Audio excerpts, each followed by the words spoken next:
everybody. I'm gonna have to be careful with this costume. I lean over and you can't see my face no more. I am wearing the Christmas tree costume. It moves a whole lot. And it is by, oh no, I can't remember who it's by. Hang on.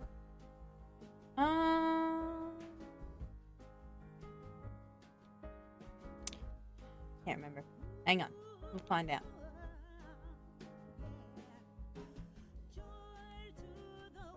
Let's see. Who was it by? Knight something. I remember that much. Okay. Dracon's Knight over on Ko-Fi.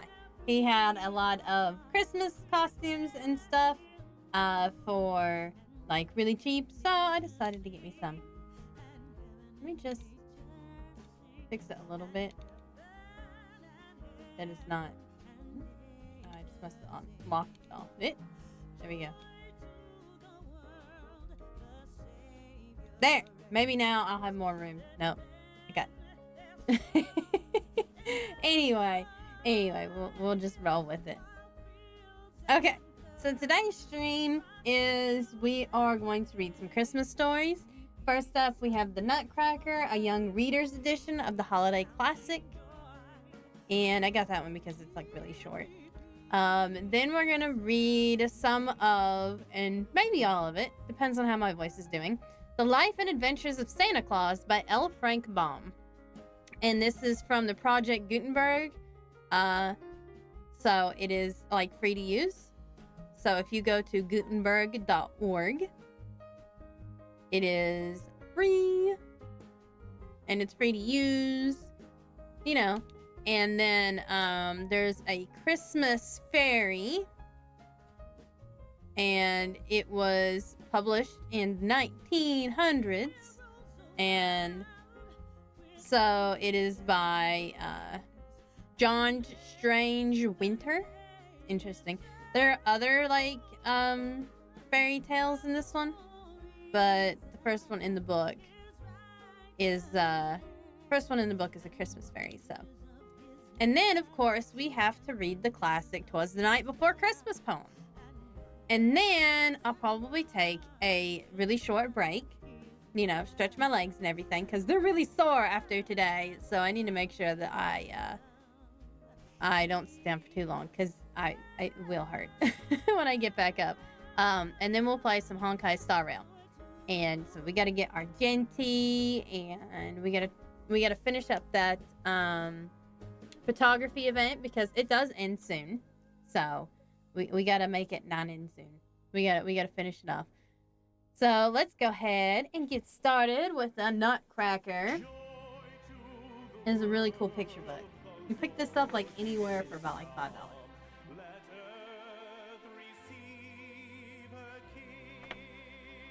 Introduction. Have you ever loved a toy so much you wished it came to life? Did you dream of the exciting adventures you would have with your special friend? If so, you are not the only one.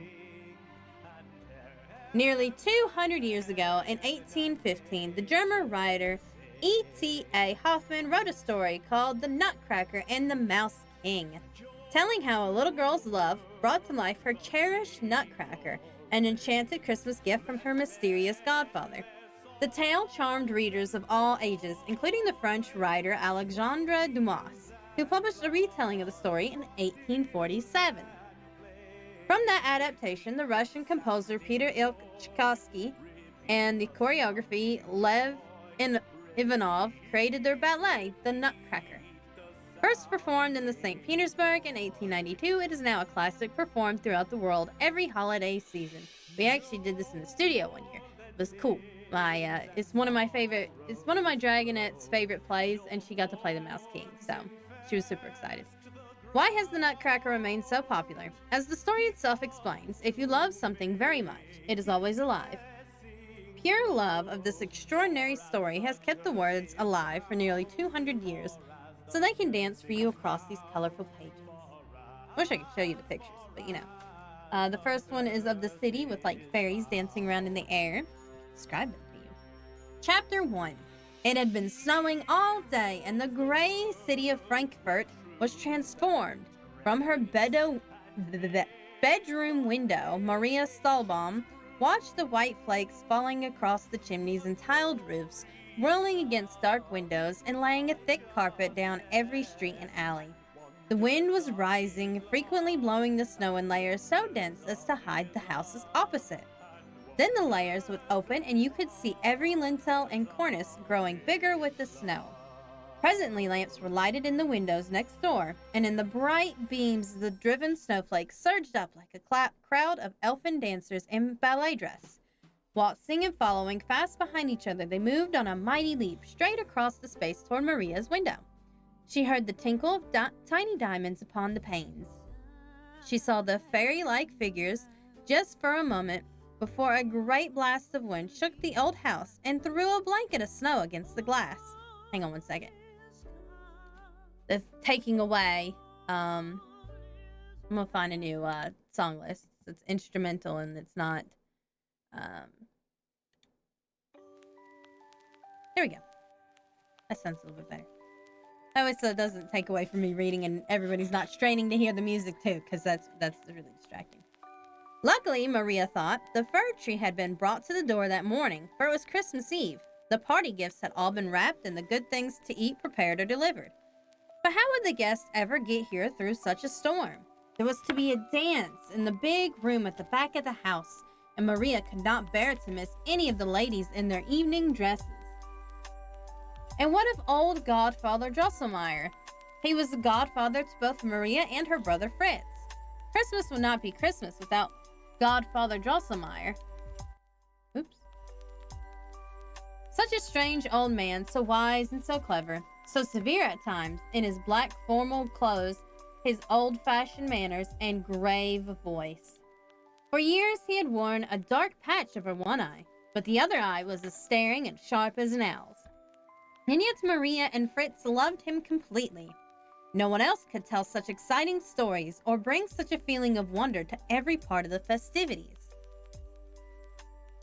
And his presents were fantastic beyond belief, each one made by himself. It was almost as if he were a magician. Last year he had brought them a toy castle on a hill above a moat, and when you turned a crank, a troop of knights rode up to the gate. Then the drawbridge was lowered, the great door opened, and out came a princess to receive her guests.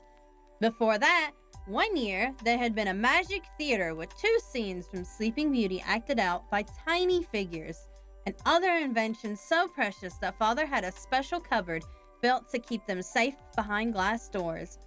That cupboard, too, stood in the big room downstairs where the Christmas party always took place.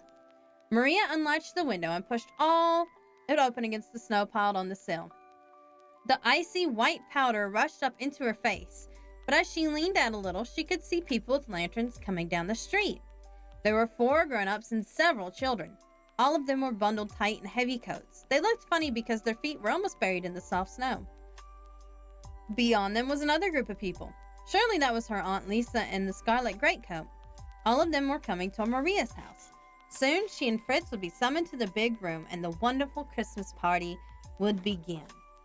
Suddenly, Maria felt herself lifted up from behind by 2 strong arms. She struggled and kicked backward and came down in the room with a thud. She had scooped up a fistful of snow, and now she held it menacingly toward her brother Fritz. He was always playing tricks like that, but he let her go to dodge a snowball, which broke on the carpet behind him. "Ria," he said, "Mr. and Mrs. Kretschmus has come, and Mr. and Mrs. Crone with all their children and the whole Zimmerman family. Come down the back stairs. You could see the grown-ups trimming the tree through the keyhole of the side door. The tree is the best we've ever had, and I think I have a real cannon, and you have a doll with a big mustache." "You're making it up. No doll has a mustache." "This one does, and a blue hat with a plume. It's a man doll, I guess, and I think he has a long sword. He must be a general." "You're crazy. Who ever heard of a general doll?" "I saw it," Fritz said, "and at any rate there's a table loaded with food.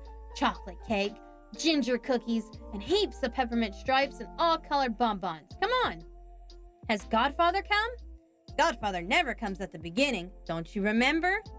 "But he will come through this storm? He's so old and wrinkled, and then he has only one good eye." "He'll come all right, some mad present that has to be kept locked up. The snow won't keep him away. You know, I think he can fly like an owl and see in the dark. How he scares me sometimes. I'll bet he could fly right through that window. Look out! Here he comes!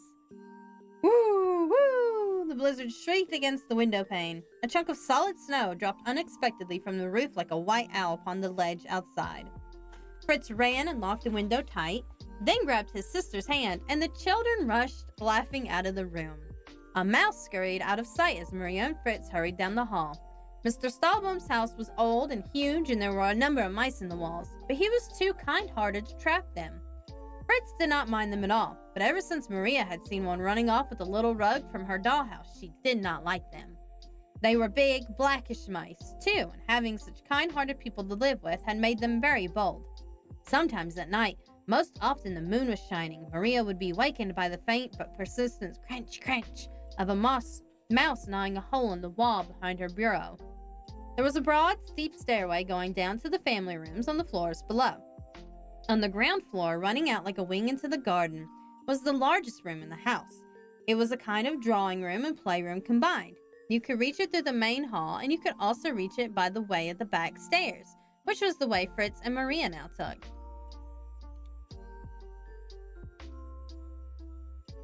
When this house was built long ago, doors often had keyholes as big as your middle finger, and since this door was a double one, the keyhole was extra large. At first, as Maria looked, everything was blurred by people moving back and forth, as busy as squirrels, each one adding some bit to the preparations. The carpet had been rolled back for dancing. Along the right side was a long table spread with platters and raised dishes of all kinds of food.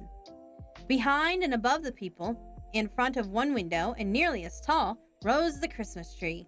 Its dark and beautiful branches carved out into the room, layer above layer, adorned with marvelous little toys, with fairy tale angels and birds, with flowers of spun and glass, and with amusing cotton kittens and gnomes and animals of all kinds. So many that you could not possibly count them. And in such a way that snow might lie on a fir tree in the forest, a frosting of silver tinsel dripped from bough to bough, and even more curves, growing smaller as the tree narrowed upward. Near the top was the figure of Father Christmas, and at the very end, a star. "Isn't the tree wonderful?" Maria exclaimed. Clara and Carl were only two several cousins who had come to the Christmas Eve party here, but they also knew about the side door to the great room, and now came running in upon Fritz and Maria. "Merry Christmas," they called. "Oh, you're peeking. Let me look, let me look." And, pushing and shoving, as over-hasty people do, they all tried to look through the keyhole, no one having time to catch more than a blurred vision before another child was close upon him trying to see, and finally all of them falling on top of one another in a mad scramble of giggles and acrobatics. They would have rolled in a heap right into the room had the doors been suddenly opened. Just then the clock struck 7, and the children heard Mrs. Stahlbaum calling, "Children, Father Christmas has come!" They had just managed to disentangle themselves, to stand out and smooth out their party clothes, when the doors were thrown open wide. Maria's mother stood inside with her arms extended. "Merry Christmas, my darlings," she said. The tree had been lighted. Its glow and its fragrance filled the room. At the top of the tree, the star shone. Every ornament twinkled. "Merry Christmas," the children said softly. Chapter 2. It was the custom for the children to have a little dance first, and then for the grown-ups to have a waltz, and then for young and old to dance together. Between dances, they had glasses of punch, and Maria helped her mother pass the little cups around. She did not see Godfather Drosselmeyer. She kept looking, too, for the strange man doll that Fritz had described, but there was nothing like that among her presents. And now she was far too busy passing the cold meat and sandwiches and little cakes to think about her gift.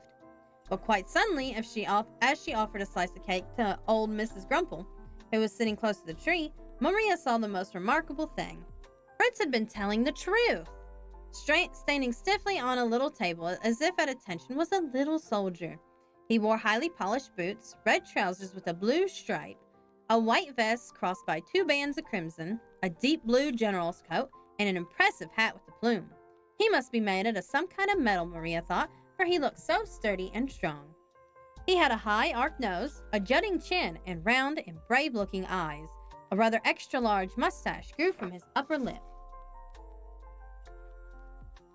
He He held a long sword at his left side, and his eyes had such a trusting and noble expression, brave and gentle at the same time, that Maria lost her heart to him at once. Why, he is like a little prince, she thought. The soldier looked up at her steadily. His painted eyelashes gave him a very alert and appealing expression, like a big dog begging for a piece of your cake. How can anyone resist him? He made you feel protective and brave yourself. Thank you, child, she heard Mrs. Gumple saying. The almond tort is delicious. The clock struck again, and as it did so, the door to the big hall opened slowly, and there stood Godfather Drosselmeyer. He was dressed in all black, with a gold chain around his neck. His white cravat and his hair, like spun silver, made the black suit look very somber. He always wore a black patch over his left eye, but his other eye was so bright and piercing that it well served him for two. His usually white face was flushed with a rosy glow from the snowy night.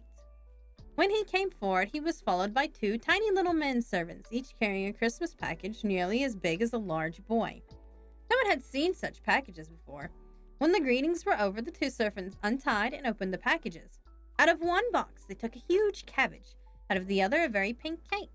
Everyone crowded in astonishment and curiosity. The servants then lifted the cabbage and the cake, and underneath each was a doll nearly 3 feet tall and almost real-looking. They were dressed as a shepherd and shepherdess. Then they seemed to come alive. The dolls rose and bowed to the audience and then to each other and executed a most graceful and charming dance. They ended by bowing low and sitting again in position ready for the green cabbage and pink cake to cover them. Everyone was delighted and charmed by the performance. When they had vanished under their covers, Godfather Drosselmeyer came over to Maria and Fritz. He kissed each of them and said, "My dear godchildren, these creations were made for you. They come to wish you a happy Christmas, to give you old Drosselmeyer's love." "Thank you, Godfather," they said together, "and Merry Christmas to you." Drosselmeyer took Maria's hand affectionately. "I sent you and Fritz another little gift," he said. "Have you seen it? No? Well, look here." He went across toward the tree, past old Mrs. Grumple, who was sitting munching sweetcakes, and picked up the brave iron soldier. "Oh, I love him, Godfather," Maria cried. "He is a nutcracker," said Godfather Drosselmeyer. "Look, his jaws are so strong that he can crack the hardest nut without hurting his teeth at all."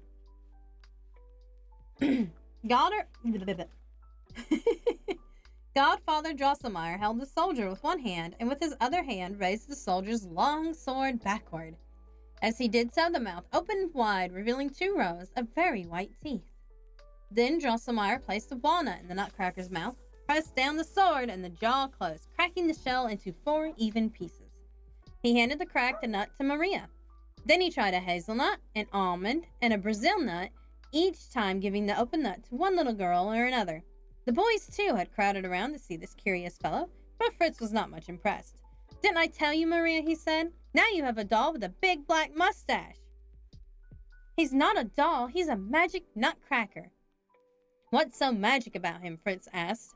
He had never seen a nutcracker shaped like a soldier, but he had seen silver ones and wooden ones with springs. "Let me have him," he demanded. "I bet he can't crack every nut." "No, you'll hurt him. Godfather, please don't give Nutcracker to Fritz." "But I brought him for you both, my dear."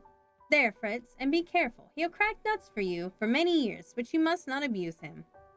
Thereupon, Godfather Drosselmeyer turned away to speak with some older friends. Fritz held the little soldier high in the air and started putting nuts in his mouth and crushing them, one right after another. Crack, crack, crack went the little jaws, and nut after nut fell out perfectly bitten into 4 pieces. Then Fritz became annoyed and took an exceptionally large and heavy hickory nut, the toughest he could find, and pushed it far back into the soldier's mouth. Crack, crack, crack! Fritz banged the sword up and down. The nut fell out, its shell broken in 4 even pieces, but there was a loose clanking sound. The little mouth fell open again, though no one had lifted the sword. Nutcracker was badly hurt. "Fritz, you did it on purpose! You hurt him on purpose! Look how unhappy he looks now!" Maria was dreadfully upset. Fritz laughed to cover his shame and turned away. But Maria took Nutcracker up in her arms and tried again and again to get his lower jaw into position. For Nutcracker seemed more real to her than did any of her dolls, and she felt certain he was in pain. What would she do now? Godfather Drosselmeyer had been watching her from across the room. He came over and shook his head. Gently he took up the nutcracker and tried to set the broken jaw, but it was no use. He is badly hurt, Maria, he said. Fucking Dragon Ball. Hello, Foxtrots! Thank you for subscribing! 2 months in a row! But perhaps we can heal the wound in time. Let us bandage it well and give him some rest. We're reading the Nutcracker. Oh, it's not just to subscribe either? Okay. Ah, yes. It's a tier 3, I see. I just read that. Thank you. Thank you. Thank you. I appreciate it. We're reading the Nutcracker, a young reader's edition. Let us bandage it well and give him some rest. Yes, the dragon mom. The mummy dragon. The dragon queen. Taking a large linen handkerchief from his coat pocket, Drosselmeyer bound it firmly around the jaw, holding it in position as he did so. With love and good care, he should recover. Now put him down and enjoy the rest of the party. That was a very accented party. I don't know where that came from, but okay. Maria went to the toy cupboard, where one of her doll's beds stood on the lowest shelf.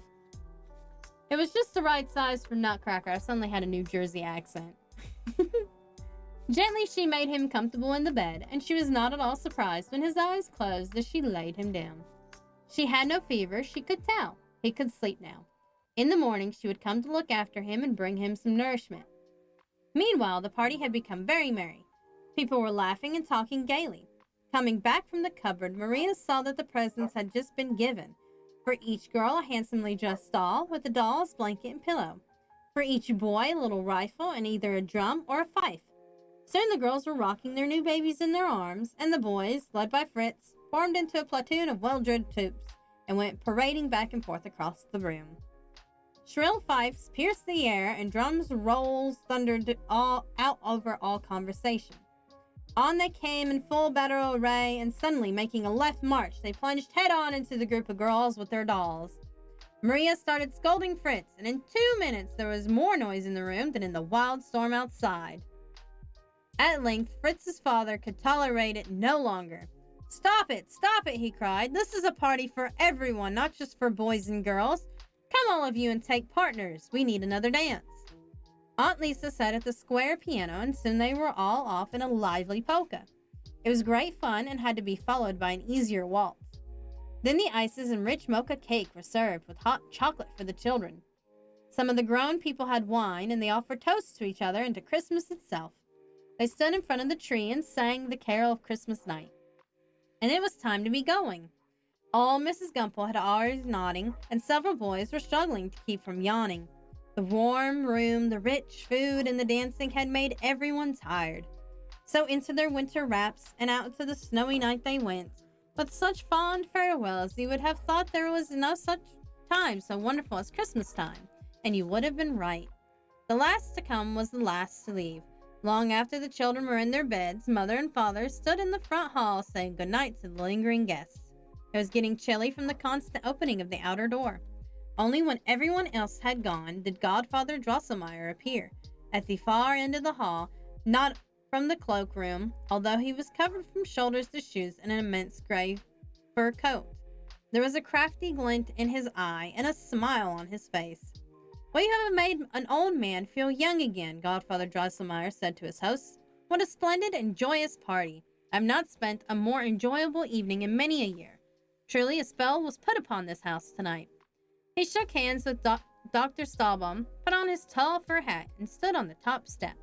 The snowstorm whirled around him, and he seemed to vanish in it like a wizard.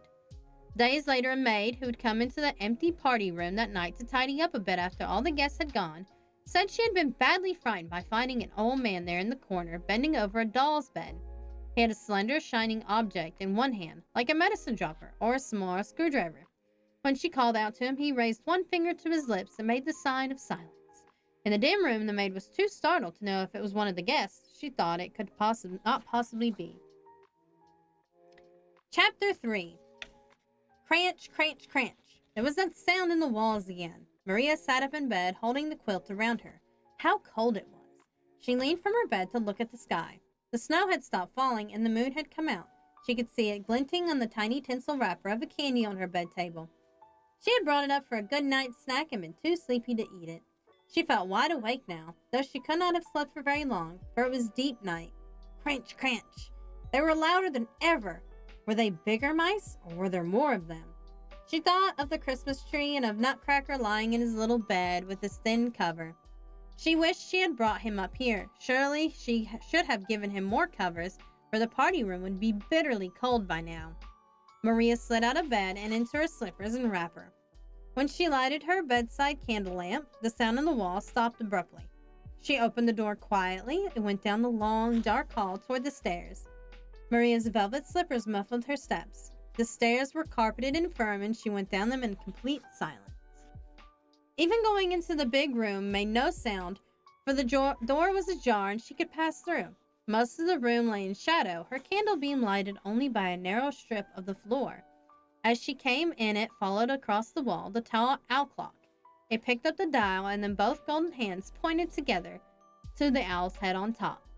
The owl stirred and opened its eyes, and at that very instant the clock spoke, a loud, deep, and hollow "ooh" that echoed from wall to wall. The owl raised its head up and began beating its wings. The clock struck again and again as Maria went to the toy cupboard. In front of it was the doll's bed, and there was Nutcracker sound asleep. To her great joy, his mouth was peacefully closed and the bandage had slipped off. He would get well. She started to take him up in her arms, and there came that sound, faintly crunch, crunch, crunchity crunch. The sound came again, closer and louder. Crunch, crunch. It was followed by the rattle of tiny running feet. A mouse's face appeared under the Christmas tree and vanished. Then another one, much nearer. Oh, what a big and ugly mouse. He seemed to be getting larger and coming straight for Maria. At this moment, her candle went out. A score of wicked little mouse eyes danced around the room. Terrified, Maria threw herself on the sofa and buried her face in the pillows. When she looked out again, there was the strange, dim light all over the room. She could not tell where it came from. Mice, large, fat, and nearly black mice, with long and stringy tails, were moving back and forth in a kind of planned activity, as if following orders. They had sharp little knives and swords, and they were assembling on the side of the room opposite the toy cupboard. Then Maria noticed the strangest thing. The mice in the sofa and the table and the chairs were getting larger and larger. The Christmas tree boughs reached into the room, the needles growing much longer, and all the ornaments blowing out like balloons but keeping their various forms. The tinsel garlands were thick ropes of silver and gold. The doll's bed and the Nutcracker in it were becoming nearly life-size. The room itself was expanding. Or was Maria growing smaller and smaller? She felt the sofa rising beneath her. The seat was already about 6 feet from the floor. She had better get off right away. She slid down the curving leg and touched the floor just a few feet from her doll's bed, which was now roomy enough for Maria herself. Nutcracker was gone. The room was in a great commotion. The mice, as large as big dogs, were crowding together across the room, lining up in regular rows. One of them gave a high shriek, flourished his knife, and the whole band came charging toward the cupboard. Their wiry black feet made that scratching sound Maria knew so well. In another second, the mice would have been on upon her, but a bugle sounded and the cupboard door opened, and a troop of wooden soldiers as large as the mice rushed out to engage them. Cannons were wheeled into position, and ball after ball, red, pink, white, and blue, was sent in showers against the mice. But how strangely soft they were, more like big gumdrops. They seemed only to bounce off the fat mice's fur. The bugle sounded again. A noble figure suddenly appeared at the head of the troops in red trousers, blue coats, and plumed headdress. It was Nutcracker. He had drawn his sword. He turned halfway around to the first line of troops, gave a command, and led them straight into the front ranks of the mouse army. What fierce hand-to-hand combat followed! The soldiers stood there bravely, but their tin swords were no match for the knives and sharp teeth of the mice. Crunch, crunch, sounded the mouse battle cry. Nutcracker signaled again, and the second line of soldiers ran into the fight. Pausing a few feet from their huddled foes, they fell to their knees and took aim with their rifles. The savage mouse horde came on. Then eyes and teeth flashing. The riflemen fired. Their courage was not matched by arms of sufficient power, and the shots only tickled the tough skins of the mice. One or two squealed in pain, the rest were only made more angry. Nutcracker now summoned his last defenses. The third rank came out on a run, guns lowered and sharp steel bayonets thrust forward. The mouse villains did not move and were about to be pierced through and through when they dropped on all fours. They scampered cunningly between the soldiers' legs, unbalancing many of them, which they then carried off as prisoners. It seemed certain now that the toy cupboard with all its treasures would fall victim to the mouse army. At this moment, a horrible creature appeared, largest of all the mice. His terrible eyes flashing from left to right, his whiskers vibrating with rage. He wore a headdress of 7 crowns. He was the Mouse King. He put himself at the front of his cutthroat band, puffed him up with pride, and prepared to lead them to the cupboard. Nutcracker, rather badly beaten, was directly in the Mouse King's path. He stood as usual, feet planted together, holding his long, strong sword. The Mouse King had a club, black and dreadful to look at, and he had his very large, very sharp teeth. There has never been such a strange and furious encounter. The Mouse King feigned a terrific blow with his club and then darted under his raised weapon to give his foe a savage bite. But Nutcracker was made of iron, and the Mouse King hurt his teeth so severely he became enraged. Taking his black club in both hands, he began beating Nutcracker mercilessly. But the brave soldier warded off the club with his sword. Quickly, Nutcracker followed that with a sharp thrust at his enemy's fat belly. For all his fatness, the Mouse King was the quickest of the mice, and so expert at twisting, at dodging, and leaping, and ducking this way and that the Nutcracker could barely touch him lightly here and there. All the time, he had to fend off the blows of the terrible club. Down, down the blows kept falling on Nutcracker's head and shoulders. Maria had been watching the combat from her place at the sofa. She saw that Nutcracker could not last much longer, but she had no gun and no sword. What could she do? Her fear for Nutcracker made her both cunning and bold. She took off one velvet slipper. No longer afraid, she ran up to the Mouse King, and as he lifted his club high over his head, she threw the slipper right in his face. Astonished and enraged, the Mouse King deserted his opponent and raced after Maria. And that was just what she wanted. Immediately, Nutcracker came up behind the Mouse King and struck down the monster with his sword. Maria bounced into her doll's bed. She was not hurt at all. Nutcracker stood perfectly still for a moment. He was overcome with weariness and relief. His deep-drawn breathing was the only sound in the entire room. Or was it the thudding of his heart? He put away his sword. Suddenly he toppled over, without bending, like a toy. The horde of mice who had thought their monarch invincible fell down in grief and terror at his death. In another moment, they gathered up his swollen body in their arms and fled. You could hear the scampering of their wiry feet even after the last one had disappeared. Where they went, or how they went, is a mystery. All we know is that their wicked little eyes were never seen in the house again. Chapter 4. Nutcracker stirred and opened his eyes. He raised himself on one arm. Then he stood up, restored. Restored not only to his full strength, but to his true self. He was no longer dressed like a soldier. He was no longer made of iron. He no longer had a mustache and a high-arched nose.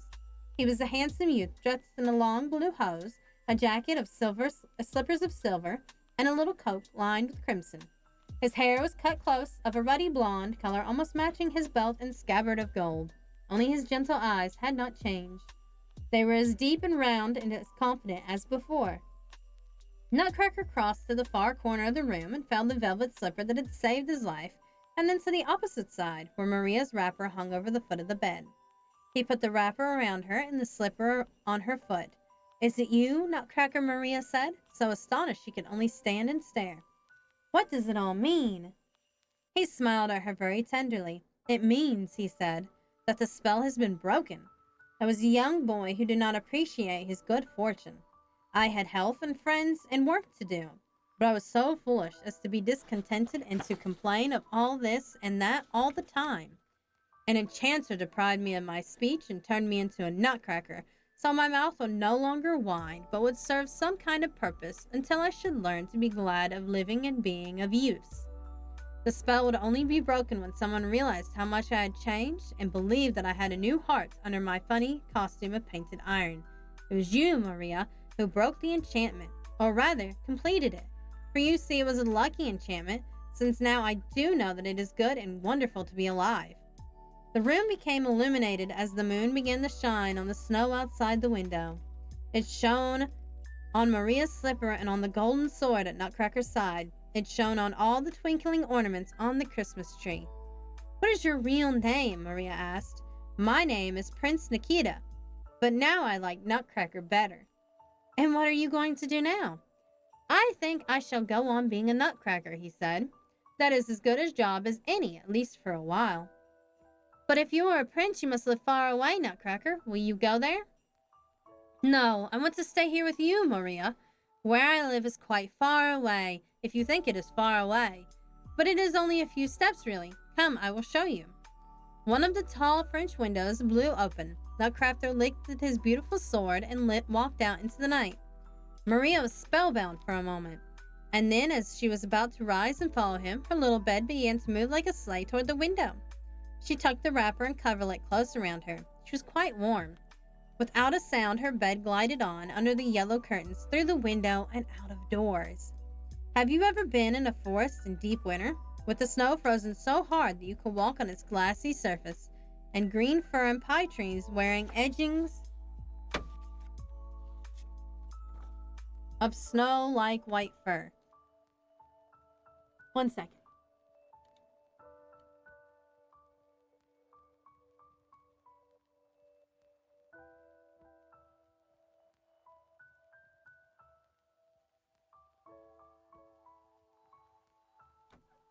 Okay, sorry about that.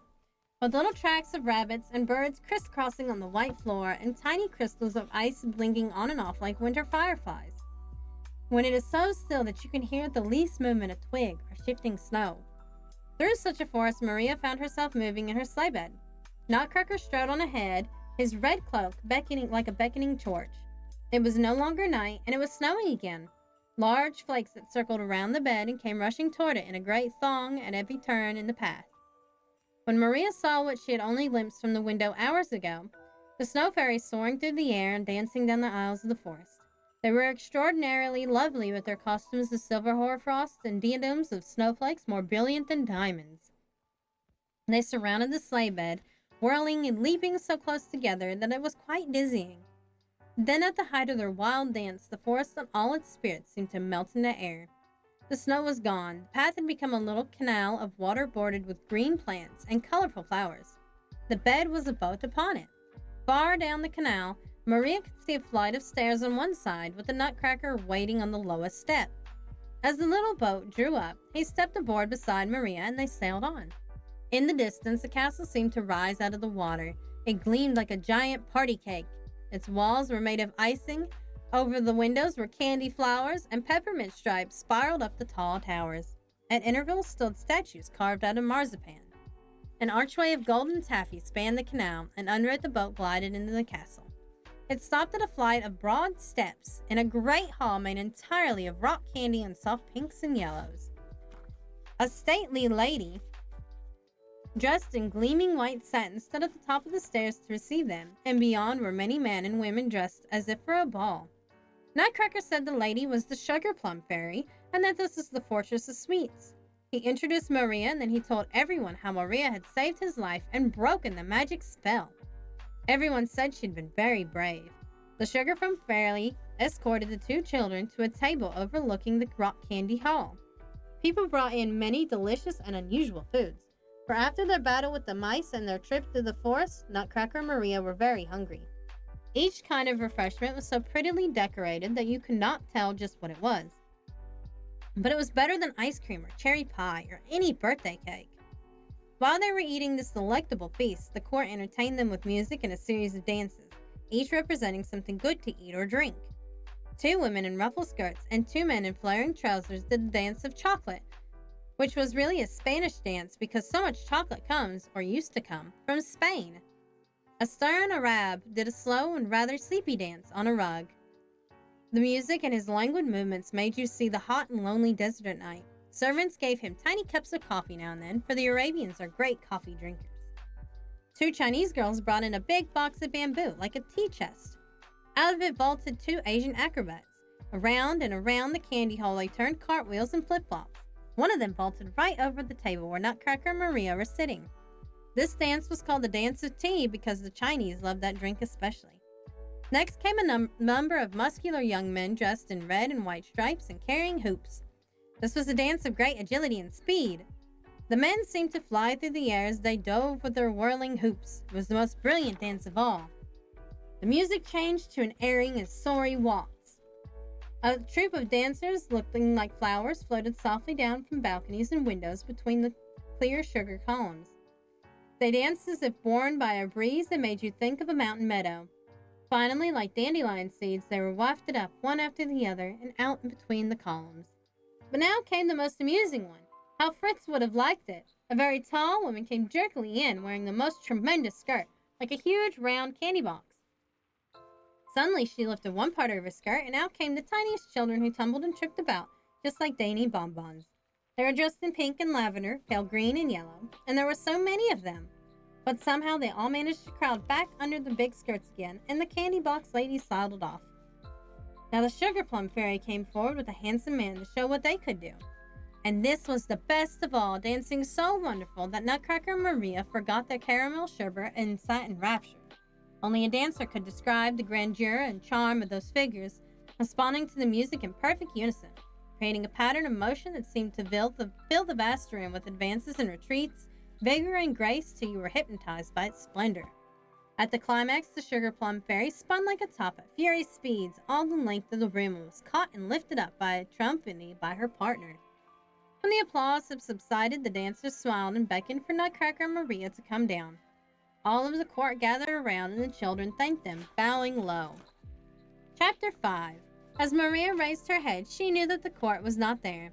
The light was different, and the ballroom floor was the quilt of her bed at home. She opened her eyes wide. The clear light of the morning was streaming into her room. An icicle glittered out the window pane, and beyond, the sky was intensely blue. There was a faint smell of toast and coffee from downstairs. Then she saw near the fireplace her doll's bed, and Nutcracker lying in it in his general's uniform. He seemed to have just awakened too, and he was looking right at her. She thought that he smiled. The door to the hall opened, and Maria's mother came in with a tray of food. "How late you have slept, and on Christmas morning! The storm is over, and the whole world is washed clean. You never saw such a beautiful Christmas day." She came over and kissed Maria. "I've brought you breakfast in bed, for we are all through downstairs. Are you feeling well?" "Yes, Mother, I am, and thank you for breakfast. What a party it was! I was so excited I don't remember bringing Nutcracker upstairs." "No, darling, I brought him up early this morning, and one of your slippers. The big room is in such a state. There were gumdrops all over the floor." "Mother, is Godfather Drosselmeyer a magician?" "Of course not. He's just a clever and ingenious man who is very fond of you." "But how did he bring Nutcracker alive?" "If Nutcracker came alive, it was because you like him so well. If you love something very much, it is always alive. What a funny child you are today. Now get washed and dressed and have your breakfast. I'll light the fire." The end. I always like the Nutcracker. It's a good ballet too, and it's got good music. Do do do do do do do do do do do do do da na na na na.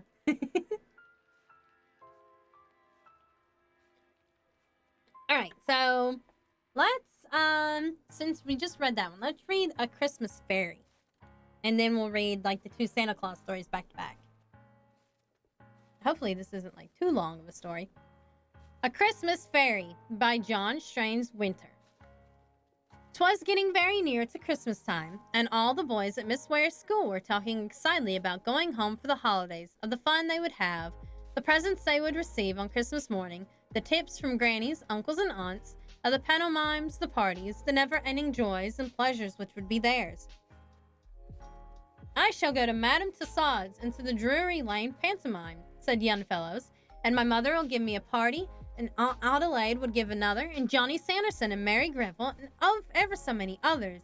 I shall have a splendid time at home. Oh, Jim, I wish it were all holidays like this when one's grown up."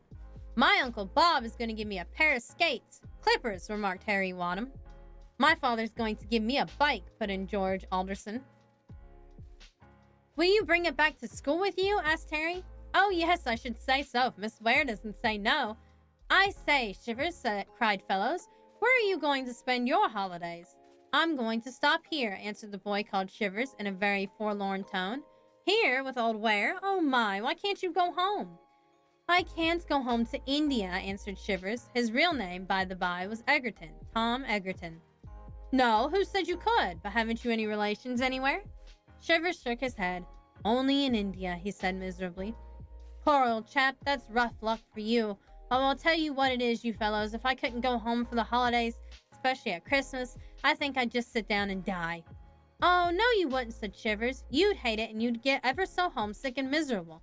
But you wouldn't die over it. You'd just get through somehow and hope something would happen before next year, or some kind of fairy or another would. Bosh! There are no fairies nowadays, said Fellows. See here, Shivers, I'll write home and ask my mother if she won't invite you to come back with me for the holidays. Will you really? Yes, I will, and if she says yes, we shall have such a splendid time because, you know, we live in London and go to everything and have heaps of tips and parties and fun. Perhaps she will say no, suggested poor little Shivers, who had steeled himself for the idea that there would be no Christmas holidays for him, excepting that he would have no lessons for so many weeks. My mother isn't all the kind of woman who says no, Phyllis declared loudly. In a few days' time, however, a letter arrived from his mother, which he opened eagerly. My darling boy, it said, I'm so very sorry to have to tell you that dear little Aggie is down with scarlet fever, and so you cannot come home for your holidays, nor yet bring your young friend with you, as I would have loved for you to do it if all had been well here. Your Aunt Adelaide would have had you there, but her two girls have both got scarlatina, and I believe Aggie got hers there, though of course poor Aunt Adelaide could not help it. I did think about your going to Cousin Rachel's. She most kindly offered to invite you, but, dear boy, she's an old lady, and so particular, and not used to boys, and she lives so far from anything which is going on that you would be able to go to nothing. So your father and I came to the conclusion that this very best thing you could do under the circumstances is for you to stay at Miss Ware's and for us to send your Christmas to you as well as we can. It won't be like being at home, darling boy, but you'll try and be happy, won't you, and make me feel that you are helping me in this dreadful time. Dear little Aggie is very ill indeed. We have two nurses, Nora and Carney, are shut away in the morning room and to the back stairs in their own rooms with Miss Ellis, and have yet not seen us since the dear child was first taken ill. Tell your young friend that I'm sending you a hamper from Buzzards with the double of everything, and I'm writing to Miss Ware to ask you to take you both to anything that might be going on in Crosshampton. And tell him that it makes me so much happier to think that you won't be alone. Your own mother. This letter will smell queer, darling. It will be fumigated before posting.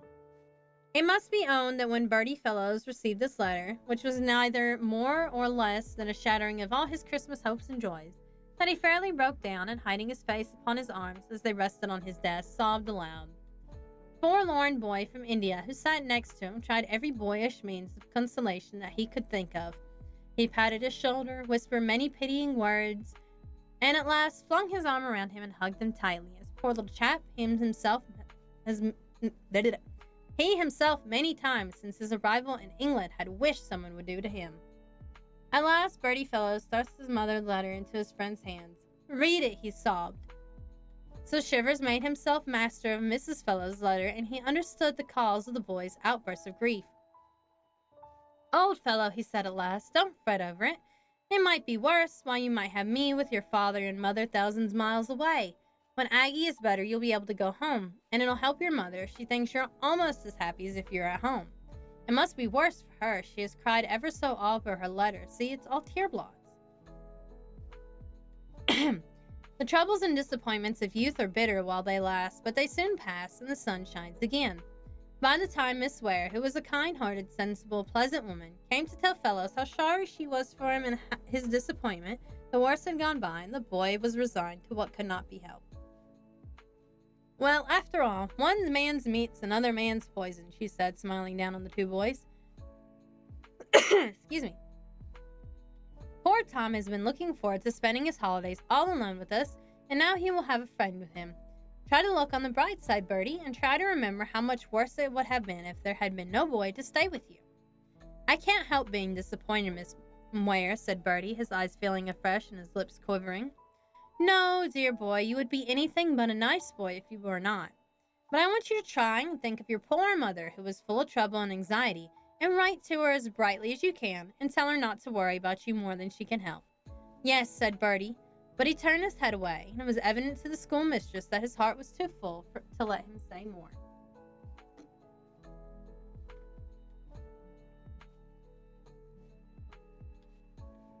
Still, he was a good boy, Bertie Fellows, and when he wrote home to his mother, it was quite a bright, everyday kind of letter, telling her how sorry he was about Aggie, and detailing a few of the ways which he and Shivers meant to spend their holidays.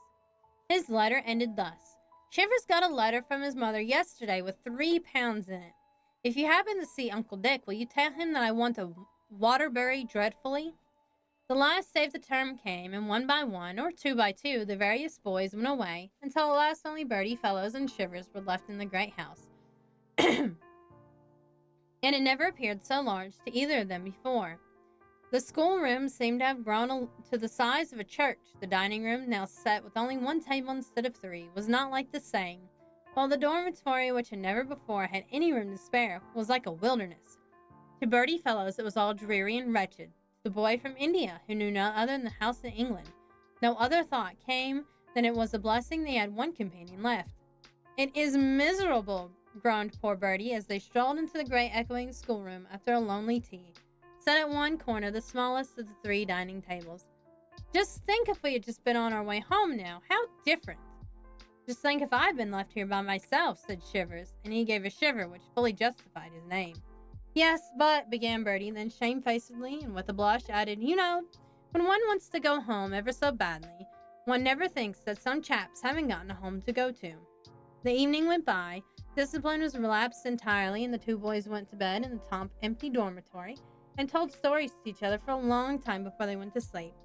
That night, Bertie Fellows dreamt of Madame Tussauds and the great pantomime at Drury Lane, and poor Shivers of a long creeper-covered bungalow far away in the shining east. They both cried a little under the bedclothes.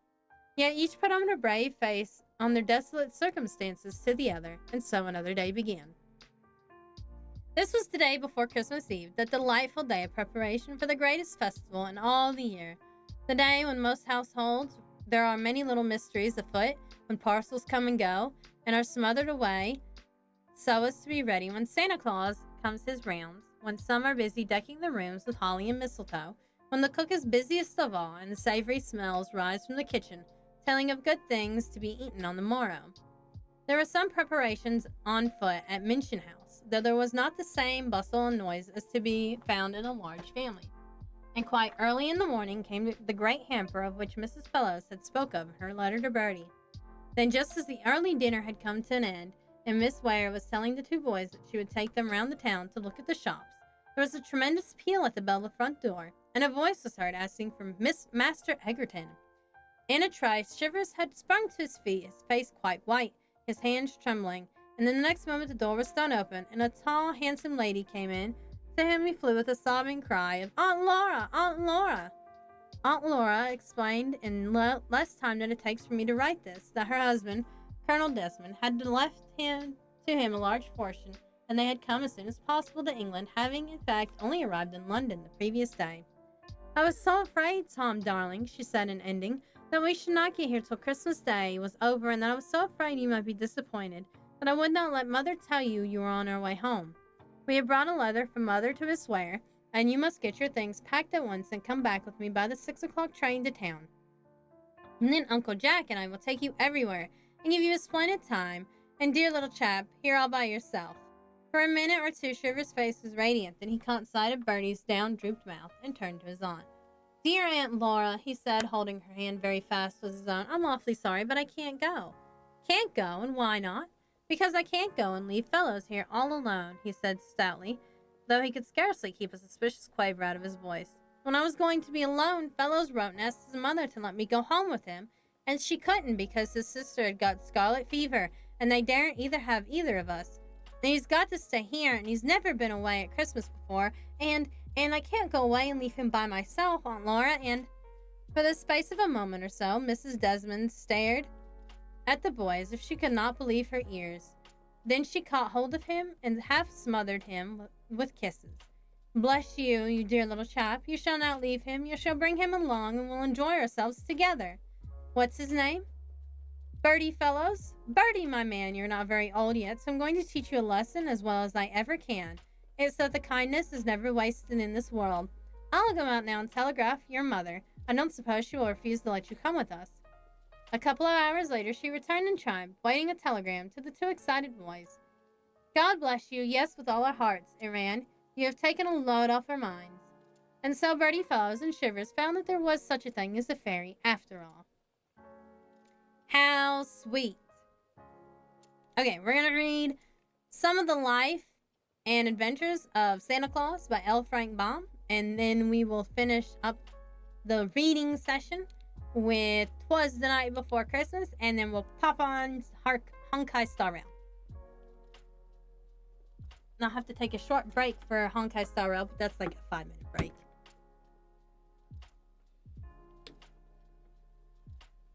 Okay, so let's see. We won't read about Burzy, but we'll read The Child of the Forest. Once, so long ago, our great-grandfathers could scarcely have heard it mentioned, there lived within the great forest of Burzy a wood nymph named Necile. She was closely related to the mighty Queen Zurline, and her home was beneath the shade of a wide-spreading oak. Once every year on budding day, the trees put forth the new buds. Necile held the golden chalice of Ak to the lips of the queen, who drank therefrom to the prosperity of the forest. So you see, she was a nymph of some importance, and moreover, is that she was highly regarded because of her beauty and grace. When she was created, she could not have told. Queen Zurline could not have told. The great Ak himself could not have told. It was long ago when the world was new, and nymphs were needed to guard the forest and to minister the wants of the young trees. Then, on some day not remembered, Necile sprang into being, radiant, lovely, and straight, and slim as the sapling she was created to guard. Her hair was the color that lines a chestnut burr. Her eyes were blue in the sunlight and purple in the shade.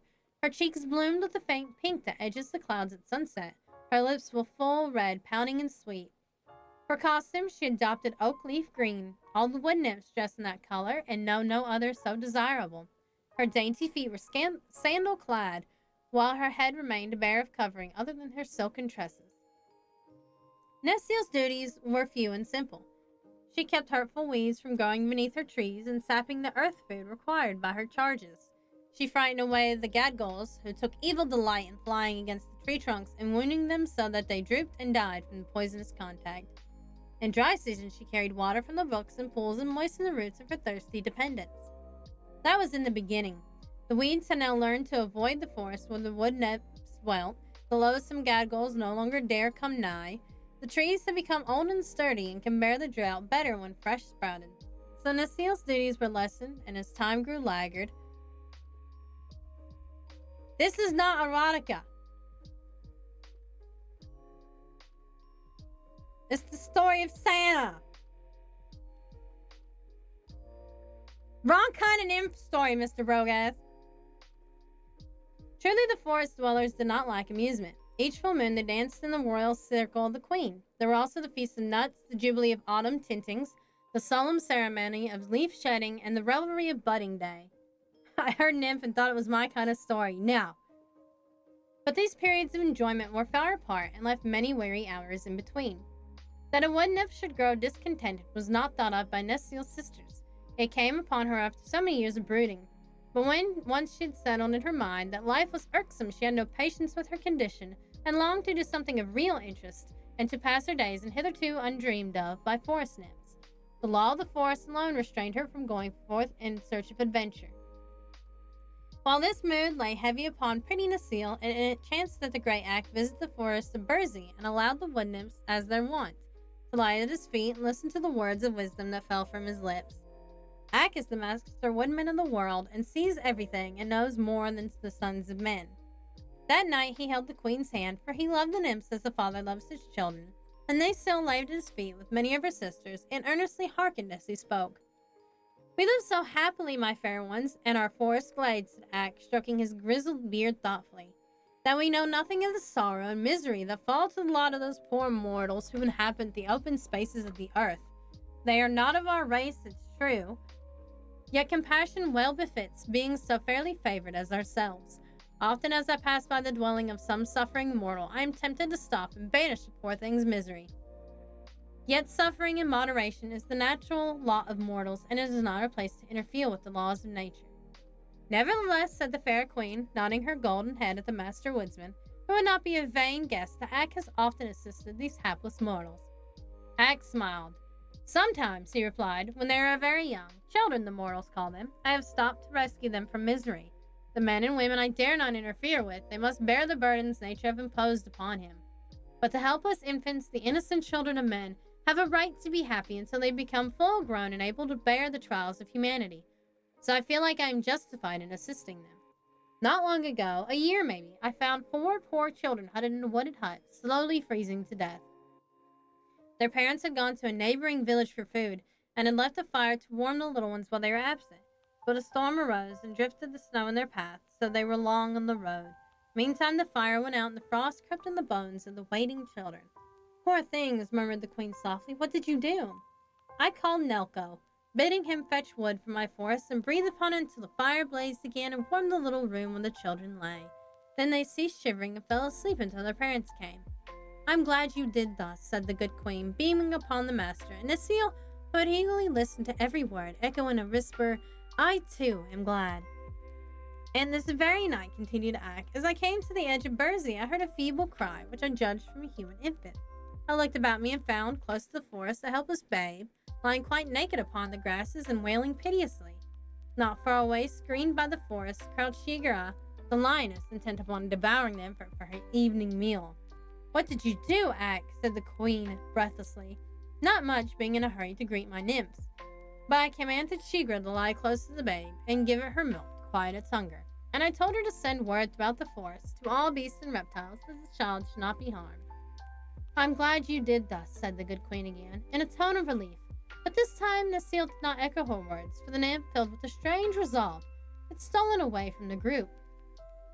Swiftly her lithe form darted through the forest paths until she reached the edge of the mighty Burzee, when she paused to gaze curiously about her. Never until now had she ventured so far, for the law of the forest had placed the nymphs in its inmost depths. Necile knew she was breaking the law, but she did not give pause to her dainty feet. She decided to see with her own eyes this infant Ak had told her of, for she never yet beheld a child of man. All the immortals are full grown, there are no children among them. Peering through the trees, Necile saw the child lying on the grass, but it was now sleepily sleeping, having been comforted by the milk drawn from Shigera. It was not old enough to know what peril means. If it did not feel hunger, it was content. Softly the nymph stole to the side of the babe and knelt upon the sward, her long robe of rose-leaf color spreading about her like a gossamer cloud. Her lovely countenance expressed curiosity and surprise, but most of all, a tender, womanly pity. The babe was newborn, chubby and pink. It was entirely helpless.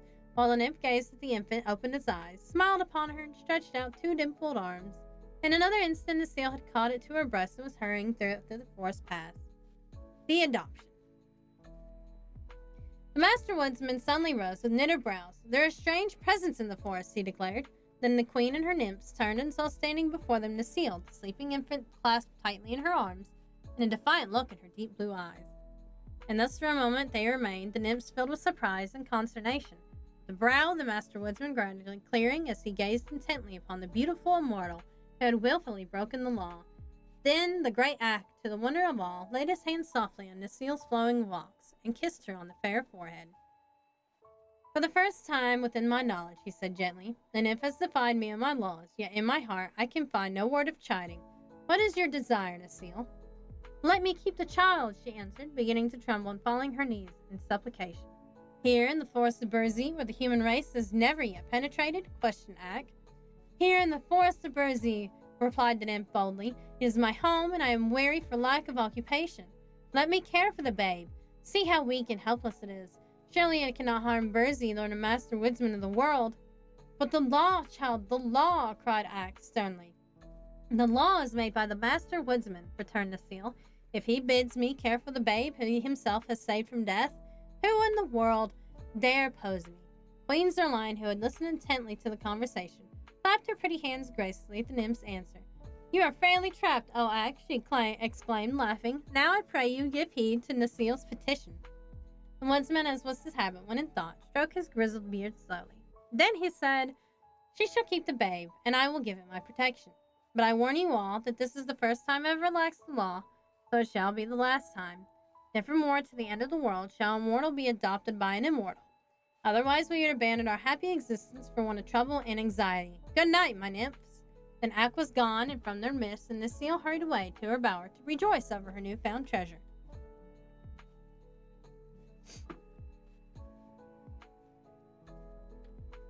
4. Claws. Another day found Necile's bower the most popular place in the forest. The nymphs clustered around her and the child that lay asleep in her lap with expressions of curiosity and delight. Nor are they wanting in praises for the Ak's kindness in allowing Necile to keep the babe and to care for it. Even the queen came to peer in the innocent childish face and to hold a helpless, chubby fist in her own fair hand. "What shall we call him, Necile?" she asked, smiling. "He must have a name, you know."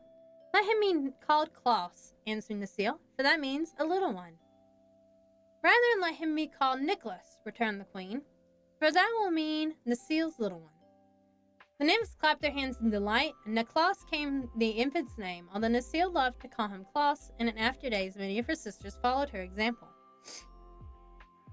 Necile gave the softest moss in all the forest for Klaus to lie upon, and she made his bed in her own bower. Of the food the infant had no lack. The nymphs searched the forest for bell udders which grow upon the goa tree, and when opened to be found with sweet milk. And the soft-eyed does willingly gave a share of their milk to support the little stranger, while Shigra, the lioness, often crept stealthily into Nicile's bower and purred softly as she lay beside the babe and fed it. So the little one flourished and grew big and sturdy day by day, while Necile taught him to speak and walk and to play. His thoughts and words were sweet and gentle, for the nymphs knew no evil and their hearts were pure and loving. He became the pet of the forest, for Axe decreed had forbidden beast or reptile to molest him, and he walked fearlessly wherever his will guided him. Presently the news reached the other immortals that the nymphs of Burzee had adopted a human infant, and the act had been sanctioned by the great Ak. Therefore many of them came to visit the little stranger, looking upon him with such interest. First the Rills, who were first cousins to the wood nymphs, although so differently formed. For the Rills are required to watch over the flowers and plants, as the nymphs over the forest trees. They search the wide world for food required by the roots of the flowering plants, while the brilliant colors possessed by the full-blown flowers are due to the dyes placed in the soil by the rills, which are drawn through the little veins in the roots and the body of the plants as they reach maturity. The rills are a busy people, for their flowers bloom and fade continually, but they are merry and light-hearted and very popular with the other immortals. Next came the Nooks, whose duty it is to watch over the beasts of the world, both gentle and wild. The Nooks have a hard time of it, since many of the beasts are ungovernable and rebel against restraint. But they know how to manage them after all, and you will find that certain laws in the Nooks are obeyed even by the most ferocious animals. Their anxieties make the Nooks look old and worn and crooked, and their natures are a bit rough from associating with wild creatures continually. Yet they are most useful to humanity and the world in general, as their laws are the only laws the forest beasts recognize, except for those of the Master Woodsman. Then there were the fairies, the guardians of mankind, who are much interested in the adoption of claws because their own laws forbid them to become familiar with the human charges. And there are instances on record where the fairies have shown themselves to human beings and have even conversed with them, but they are supposed to guard the lives of mankind, unseen and unknown, and if they favor some people more than others, it is because they have won such distinction fairly, as the fairies are very just and impartial. But the idea of adopting a child of man have never occurred to them because it was in every way opposed to the laws, so the curiosity was intense to behold the little stranger adopted by Necile and her sister nymphs. Claus looked upon the immortals who thronged around him with fearless eyes and smiling lips. He rode laughingly upon the shoulders of the merry rills. He mischievously pulled the gray beards of the low brown nooks. He rested his curly head confidently upon the dainty bosom of the fairy queen herself. And the rills loved the sound of his laughter, the nooks loved his courage, the fairies loved his innocence. The boy made friends with them all and learned to know their laws intimately. Though a forest flower was trampled beneath his feet, lest the friendly rills should be grieved. He never interfered with the beasts of the forest, lest his friend the nooks become angry. The fairies he loved dearly, but knowing nothing of mankind, he could not understand that he was the only one of his race admitted to friendly intercourse with them. Indeed, Claus came to consider that he alone, of all the forest people, had no like nor fellow. In the forest was the world. He had no idea that millions of toiling, striving humans creatures existed, and he was happy and content. Excuse me for 1 second.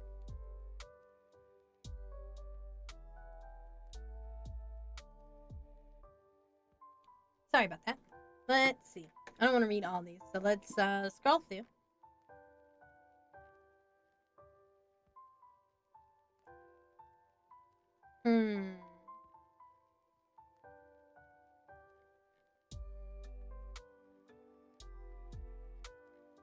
The Laughing Valley.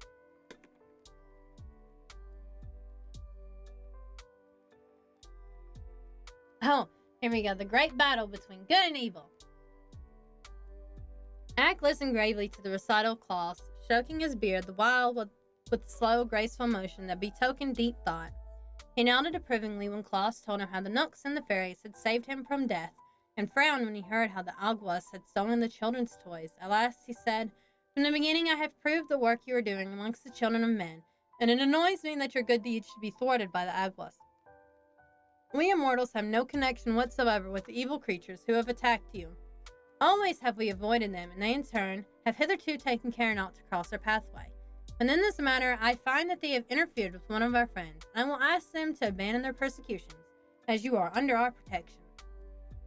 Klaus thanked the Master Woodsman most gratefully and returned to his valley, while Ak, who never delayed in carrying out his promises, at once traveled to the mountains of the Aguas.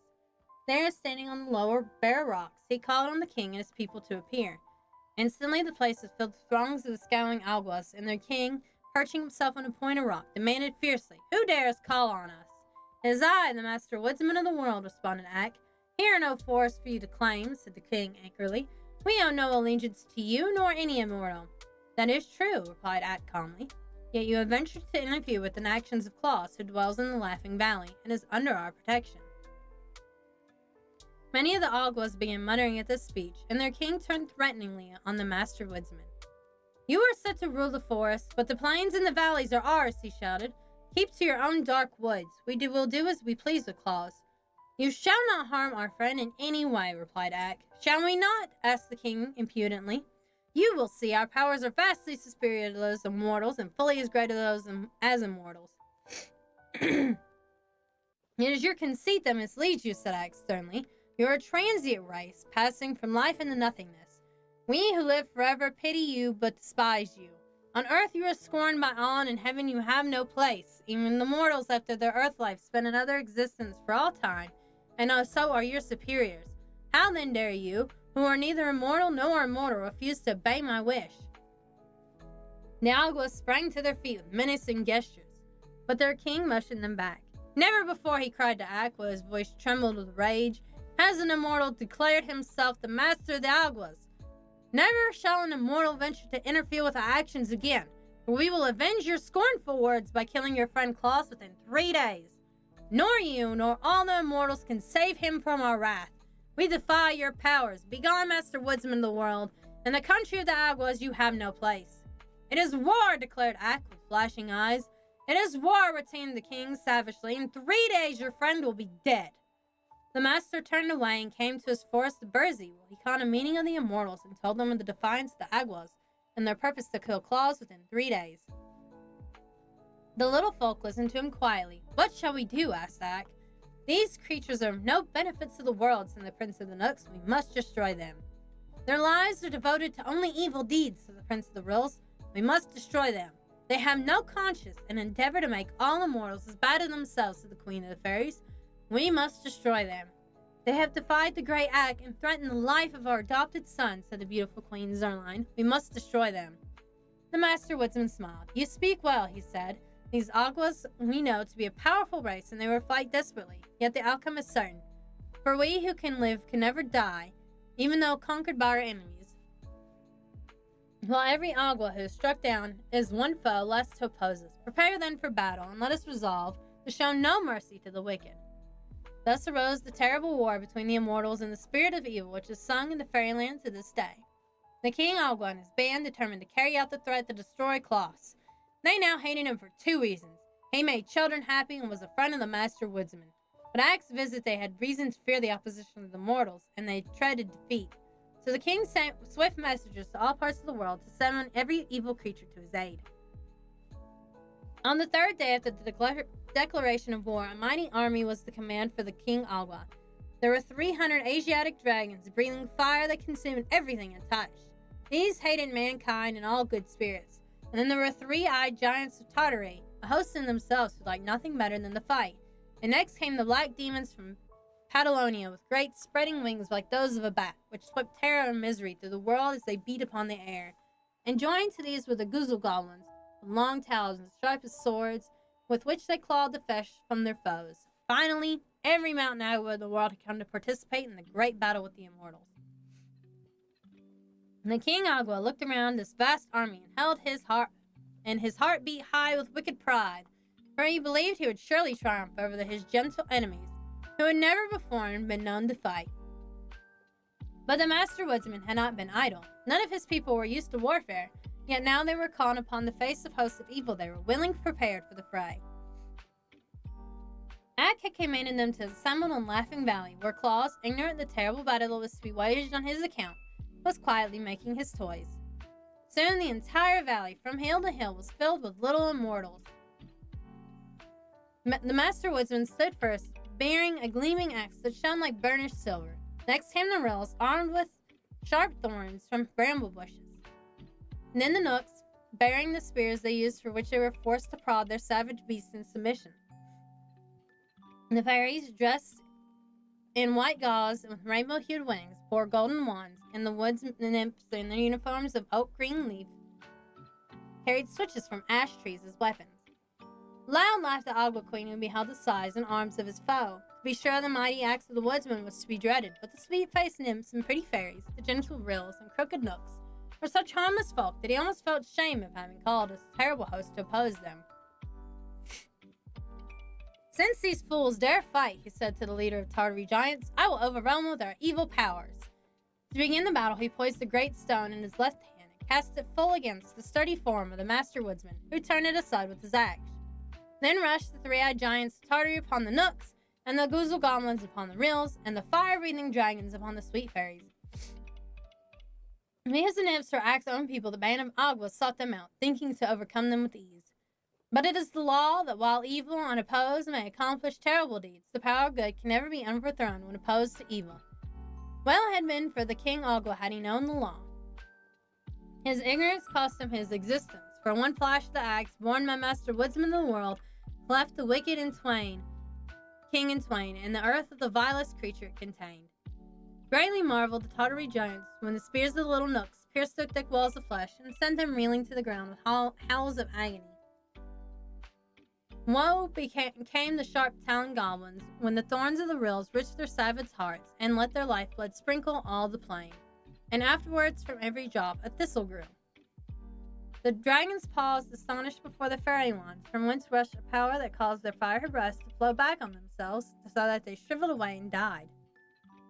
As for the Aguas, they had scant time to realize how they were destroyed, for the ash switches of the nymphs bore charm unknown to any Agua, and turned their foes in the clods of earth at the slightest touch.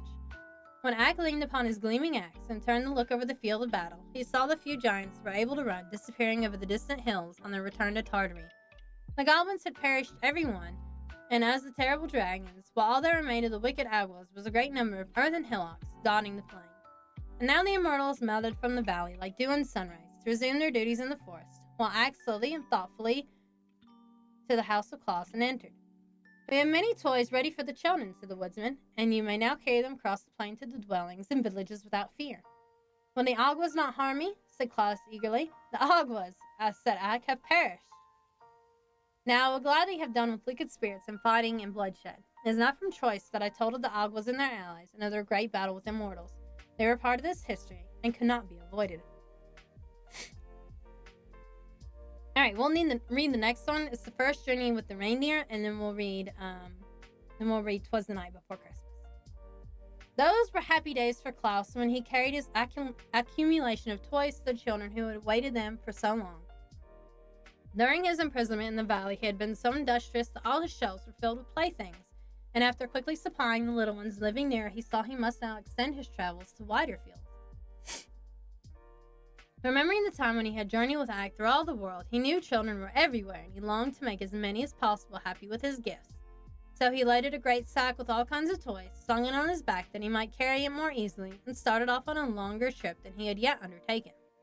Wherever he showed his merry face, in hamlet or farmhouse, he received a cordial welcome, for his fame had spread into far lands. At each village, the children swarmed about him, following his footsteps wherever he went, and the women thanked him gratefully for the joy he brought the little ones.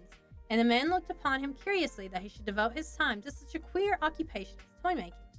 But everyone smiled on him and gave him kindly words, and Klaus felt amply repaid for his long journey. When the sack was empty, he went back to the Laughing Valley and once more filled it to the brim. This time he followed another road into a different part of the country and carried happiness to many children who never before had owned a toy or guessed that such a delightful plaything existed. And after a third journey, so far away that Klaus was many days walking the distance, the store of toys became exhausted, and without delay, he set about making a fresh supply. From seeing so many children and studying their tastes, he'd acquired several new ideas about toys.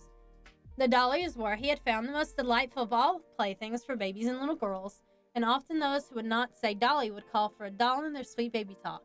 So Klaus resolved to make many dolls of all sizes and to dress them in bright colored clothing. The older boys, and even some of the girls, loved the images of animals, so he made cats and elephants and horses.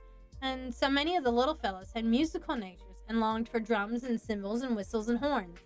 So he made a number of toy drums with tiny sticks to beat them with, and he made whistles from the willow trees and horns from the bog reeds and cymbals from bits of beaten metal. All this kept him busily at work, and before he realized it, the winter season came, with deeper snows than usual, and he knew he could not leave the valley with his heavy pack. Moreover, the next trip would take him further than home than ever before, and Jack Frost was mischievous enough to nip his nose and ears as if he took the long journey while the Frost King reigned. Frost King was Jack's father and never reproved him for his pranks. So Klaus remained at his workbench, but he whistled and sang as merrily as ever, for he would allow no disappointment to sour his temper and to make him unhappy. One bright morning he looked from his window and saw two of the deer he had known in the forest walking toward his house. Klaus was surprised, not that the friendly deer should visit him, that they walked on the surface of the snow as easily as if it were solid ground, notwithstanding the fact that throughout the valley the snow lay many feet deep. He walked out of his house a day or two before and sunk to his armpits in a drift. So when the deer came, he opened the door and called to them, "Good morning, Flossie. Tell me how you were able to walk on the snow so easily." "It's frozen hard," answered Flossie. "The Frost King had breathed on it," said Glossie, coming up, "and the surface is now as solid as ice." "Perhaps," remarked Claus thoughtfully, "I might now carry my pack of toys to the children." "Is it a long journey?" asked Flossie. "Yes, it will take me many days, for the pack is heavy," answered Klaus. "Then the snow would melt before you get back," said the deer. "You must wait until spring, Klaus." Klaus sighed. "Kind are your fleet feet," he said. "I can make the journey in a day." "But you have not," returned Glossie, licking his own slender legs with pride. "Perhaps I could ride upon your back," Klaus ventured to remark after a pause. "Oh no, our backs are not strong enough to bear your weight," said Flossie decidedly. "But if you had a sledge and could harness us to it, we might draw you easily and your pack as well." "I'll make a sledge," exclaimed Klaus. "Will you agree to draw me if I do?" "Well," replied Flossie, "we must first go and ask the Knooks, for our guardians, for permission. And if they consent and you can make a sledge and a harness, we will gladly assist you." "Then go at once," cried Klaus eagerly. "I'm sure the friendly Knooks will give their consent, and by the time you are back, I should be ready to harness you to my sledge." Flossie and Glossie, being dear and much intelligence, had long wished to see the great world, so they gladly ran over the frozen snow to ask the Knooks if they might carry Klaus on his journey. Meantime, the toy maker hurriedly began the construction of a sledge, using material from his woodpile. He made 2 long runners, then turned upward at the front ends, and across these nailed short boards to make a platform. It was soon completed, but it was rude in appearance, as if possible for a sledge to be. The harness was more difficult to prepare, but Klaus twisted long, strong cords together and knotted them so they would fit around the necks of the deer in the shape of a collar. From these ran other cords to fasten the deer to the front of the sledge. And before the work was completed, Glossie and Flossie were back from the forest, having been granted permission by Will Nook to make the journey with Klaus, provided they would to Bursey by daybreak the next morning. "That is not a very long time," said Flossie. "We are swift and strong, and if we get started by this evening, we could travel many miles during the night." Klaus decided to make the attempt, so he hurried on his preparations as fast as possible. After a time, he fastened the collars around the necks of his steeds and harnessed them to his rude sledge. Then he placed a stool on the little platform to serve as a seat and filled a sack with his prettiest toys. "How do you intend to guide us?" asked Glossie. "We've never been out of the forest before, except to visit your house, so we shall not know the way." Klaus thought about that for a moment, and then he brought more cords and passed two of them to the spreading antlers of each deer, one on the right and the other on the left. "Those will be my reins," said Klaus, "and when I pull them to the right or to the left, you must go in that direction. If I do not pull the reins at all, you may go straight ahead." "Very well," answered Glossie and Flossie, and then they asked, "Are you ready?" Klaus seated himself upon the stool, placed the sack of toys at his feet, and then gathered up the reins. "All ready," he shouted. "Away we go!" The deer leaned forward, lifted their slender limbs, and the next moment flew the sledge over the frozen snow.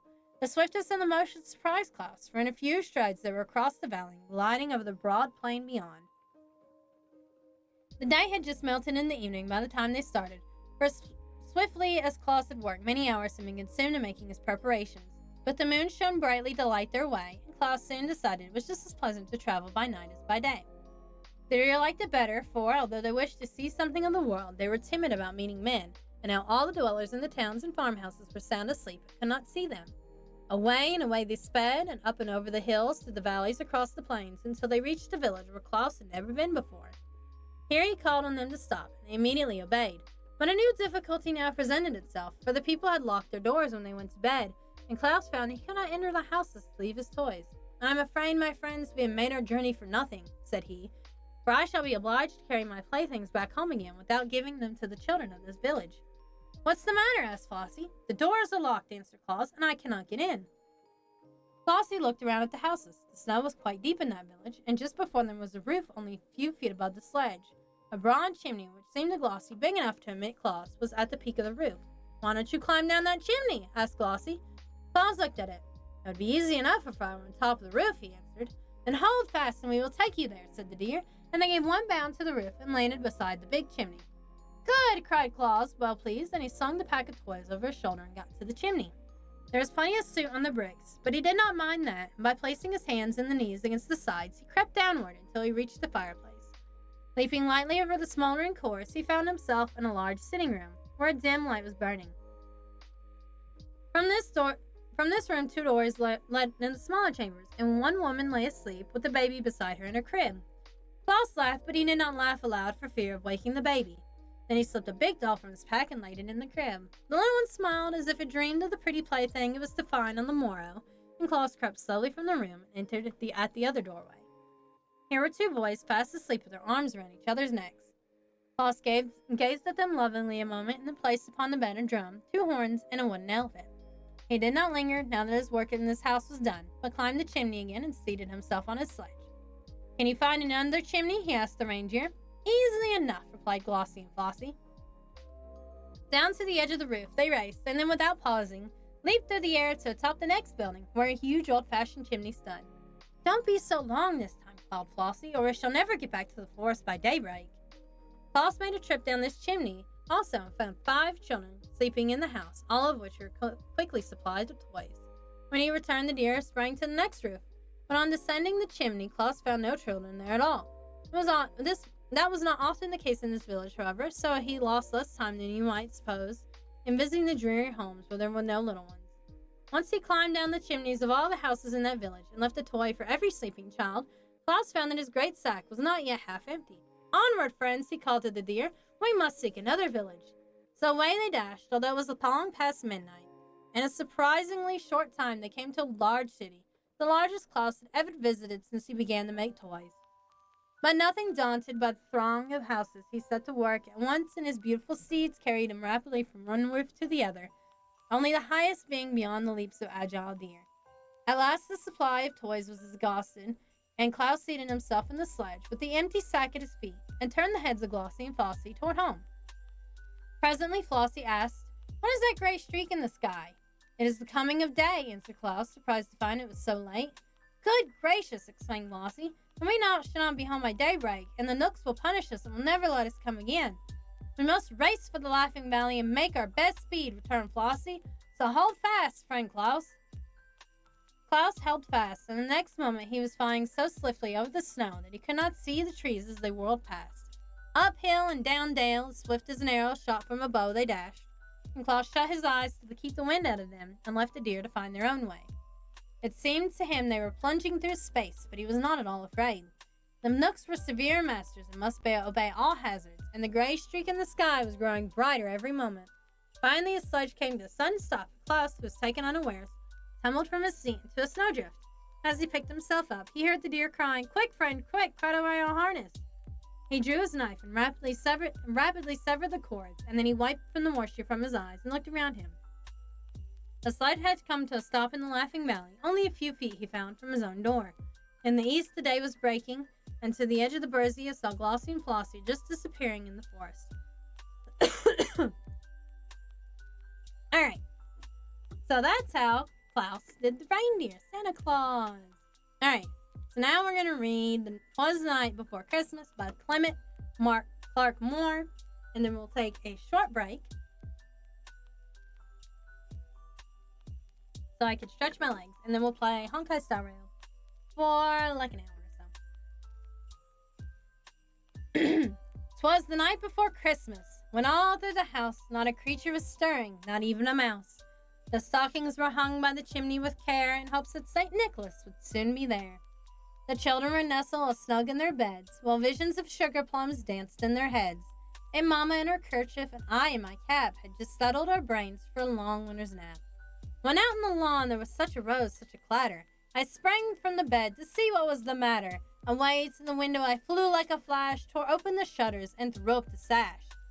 The moon of the breast and the new-fallen snow gave the luster of midday to objects below, when what to my wondering eyes should appear but a miniature sleigh and 8 tiny reindeer. But the little old driver, so lively and quick, I knew in a moment it must be St. Nick. More rapid than eagles his coursers they came, and he whistled and shouted and called them my name. Now Dasher, now Dancer, now Prancer and Vixen, on Comet, on Cupid, on Donner and Blitzen, to the top of the porch, to the top of the wall, now dash away, all, as dry leaves that before the wild hurricane fly, when they meet an obstacle, mount to the sky. So up to the housetop the coursers they flew, with a sleigh full of toys, and St. Nicholas too. And then in a twinkling I heard on the roof the prancing and pawing of each little hoof. As I drew in my head and was turning around, down the chimney St. Nicholas came with a bound. He was dressed all in fur from his head to his foot, and his clothes were all tarnished with ashes and soot. A bundle of toys he had flung on his back, and he looked like a peddler just opening his pack.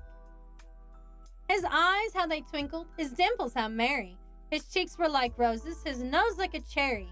His droll little mouth was drawn up like a bow, and the beard of his chin was white as the snow. The stump of a pipe he held tight in his teeth, and the smoke it encircled his head like a wreath. He had a broad face and a little round belly that shook when he laughed like a bowl full of jelly. He was chubby and plump, a right jolly old elf, and I laughed when I saw him in spite of myself.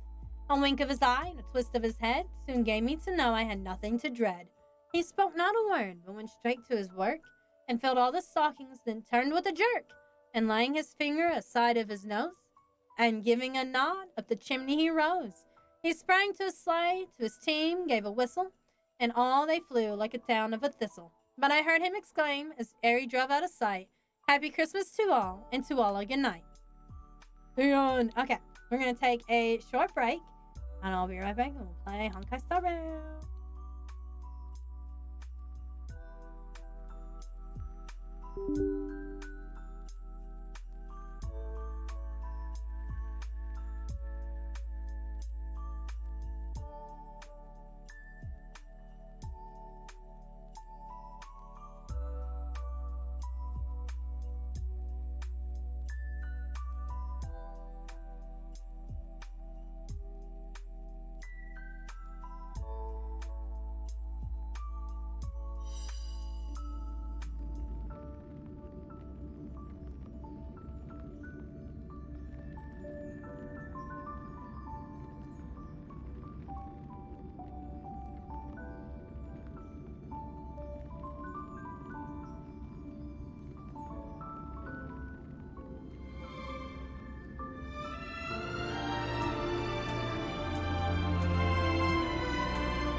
I'm back. Oops. Not mean to do that. There we go. Alright, now we gotta switch the game.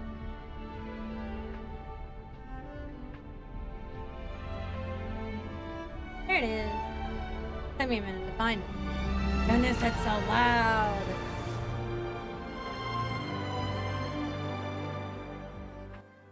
Hopefully we get our Genty. They have us like 1600 stellar jades for them winning the mobile thing. Look at it, woo!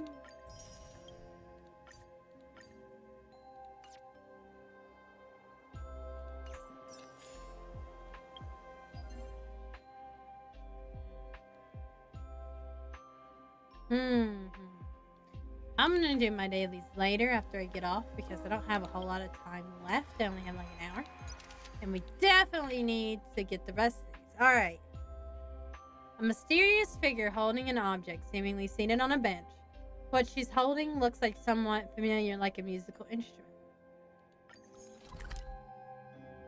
Ooh. I bet it's Serval. Don't worry, Mr. Svarog. We'll be safe here.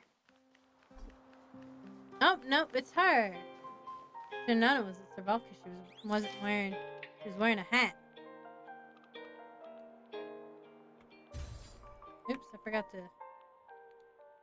stop my Christmas music. There we go.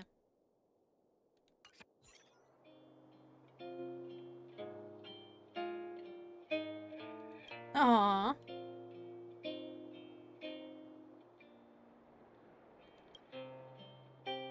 I have fans? Nice. Aw. Yeah, I got something.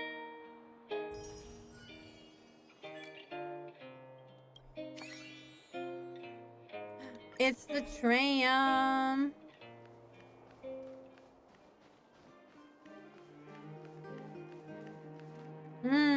There it is.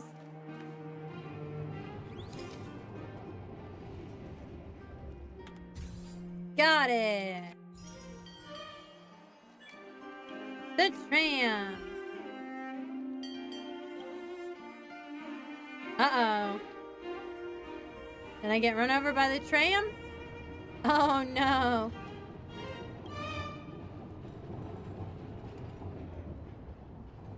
Nice. I mean, usually the tram stops, though. Don't do that again, Anna Belinda.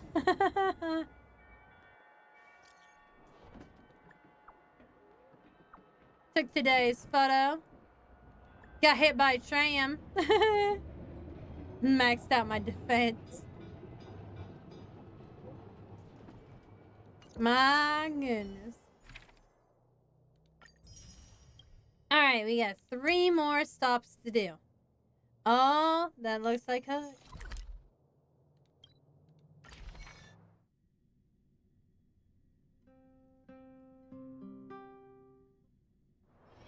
Don't worry, Mr. Svarog. We'll be safe here. Let's see. There she is. Little Miss Hook. Uh-oh.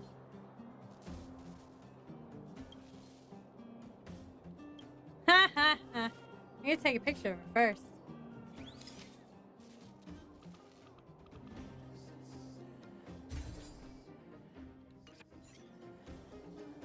And then she's like, hey. Just you wait. I love it. Nice.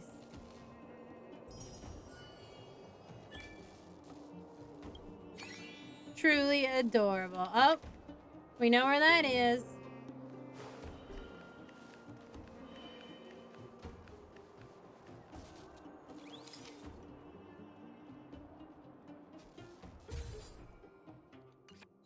Woo woo.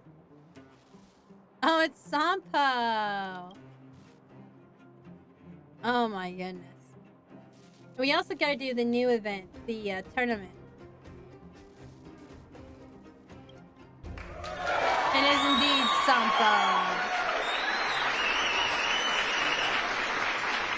Oh. Not even a free one? Next time. Alright, but next time it's gonna cost you. I love him. He's such a great character. Fight Club!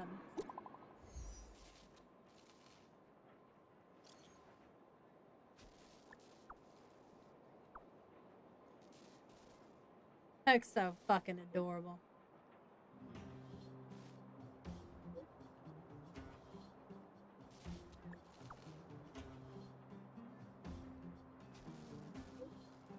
Ha! I'm taking good photos. I am a professional photographer. Oh. So you won't be teaching us. Nope, I didn't make it. It was by Dracon tonight. He's on Ko-Fi and he also has a Twitter.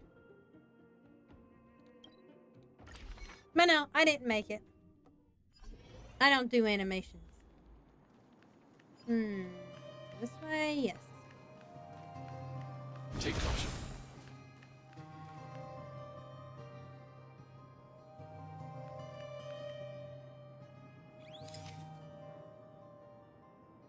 Target is blocked.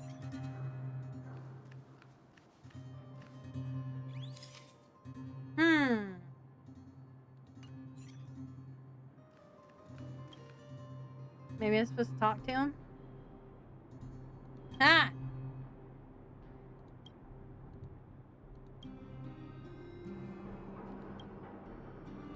TV gone. Boring, boring. It sounds like a bunch of kids.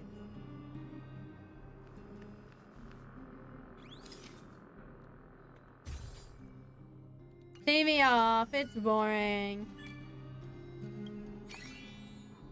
Oh, that's the playground.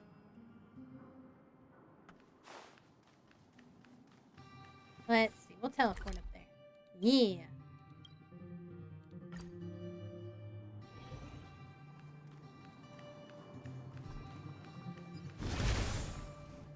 Aww.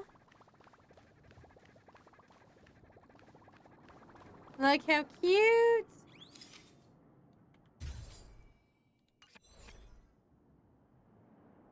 Ah, it sucked my photo away.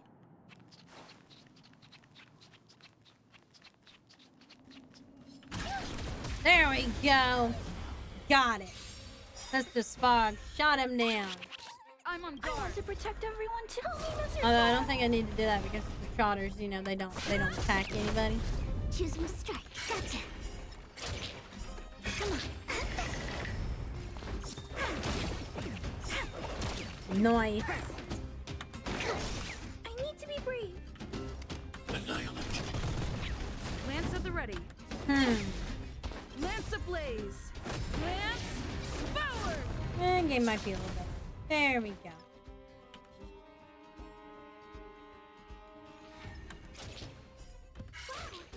Yeah. Woo! Second strike. Eliminating threat. Yeah, that's definitely a lot better. Her hits harder, I think. Oh, nice. Look at the draw. Please. And Victory!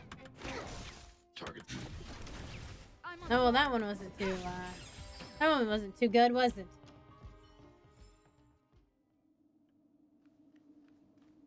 Aw, poor Trotter.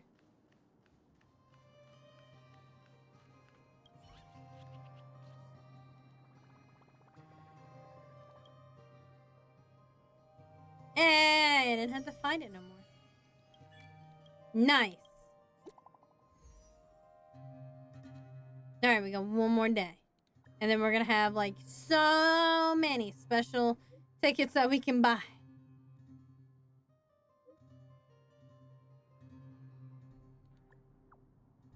Doesn't look any different to me.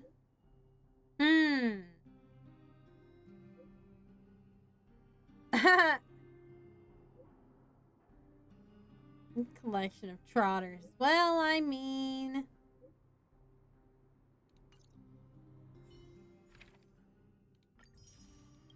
Alright, one more. Ooh. the whale? We gotta go to the parlor car. Alright, we gotta find the whale.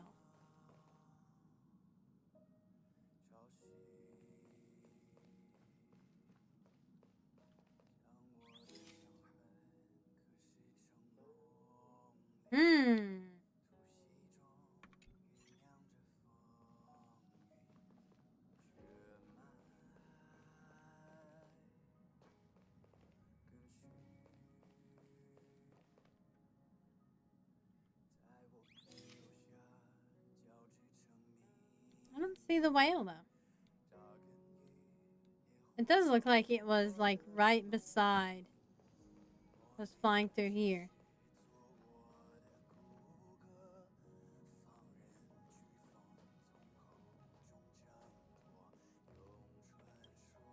The Annual Express. Oh look, it's Herta. She'll give me some If a space telescope jade. were deployed at this location on the Express, it would almost certainly be possible to observe shorter wavelengths. Wow. Feels like a good angle. I sure do. I was racking my brains Ever the before I boarded scientist, the Miss Express, Asta but is. Now I've got more ideas than I know what to do with. Inspiration is a fickle mistress. My thesis might just be related to the Express. I hope you'll agree to be interviewed later. I need first-hand information. Well, of course, there are other things in life, too. Oh, that's not a bad idea.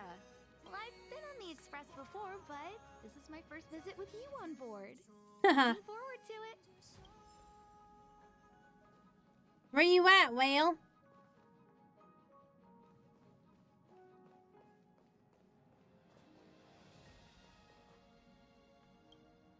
Wow, you're finally back! And just in time for the Express Maybe I had to Grand talk to him Spring because of the Cleaning. spring Have you cleaning. ever heard of a Washtopia? It's a place where space vehicles can stop to rest. There are plenty of them throughout the universe. Because this They're has to close do with enough the together mission, that you and, can and travel maybe between them sometimes without it interferes with abandoning other your things. device. So, oh, you know what? I never changed my title. Whoops.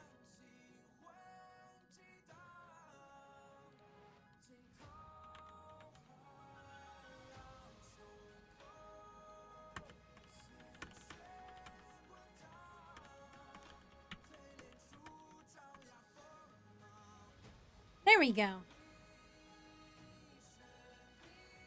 That's what Pom-Pom used to think. Uh-oh. It's not that We're getting simple. roped in the spring cleaning, y'all. Washtopias only clean the exterior of the train, and they do a great job too. However, the seats, rooms, windows, No, all no, nooks no, and no. crannies inside No, the Express, no, no, no, no. we have to do those I don't like cleaning. Since you only just got back, why not take a little rest and chat with the crew? Once you're ready, come find Pom-Pom and we'll prepare to depart. Okay. Yeah, I bet I have to talk It's to been these a while. guys. Did Pom Pom call you back? The Astral Express needs periodic cleaning and maintenance. It's home to the whole crew, after all. Let's take good care of it.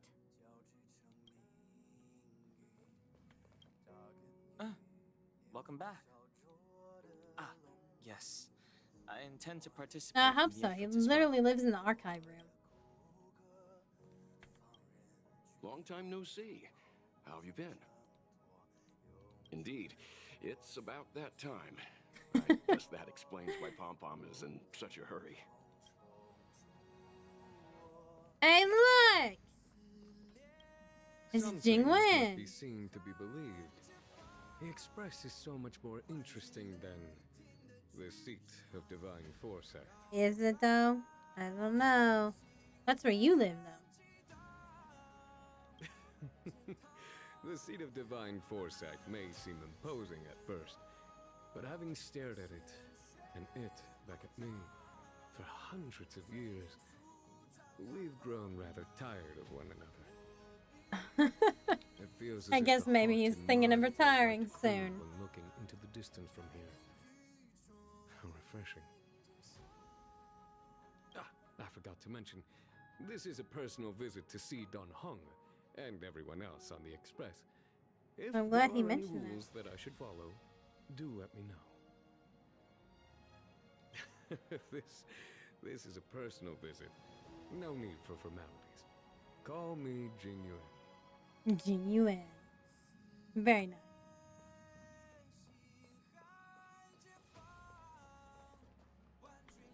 Huh, well, I guess maybe they're here because of the spring cleaning event, too. Let's head to the Washtopia. Trailblaze level not high enough. Alright. How is everything? Okay, well, I mean, maybe not. I don't know. Maybe I do have to do it. Okay, well, we'll go ahead and do it, and then, How is everything? I want to finish the pictures.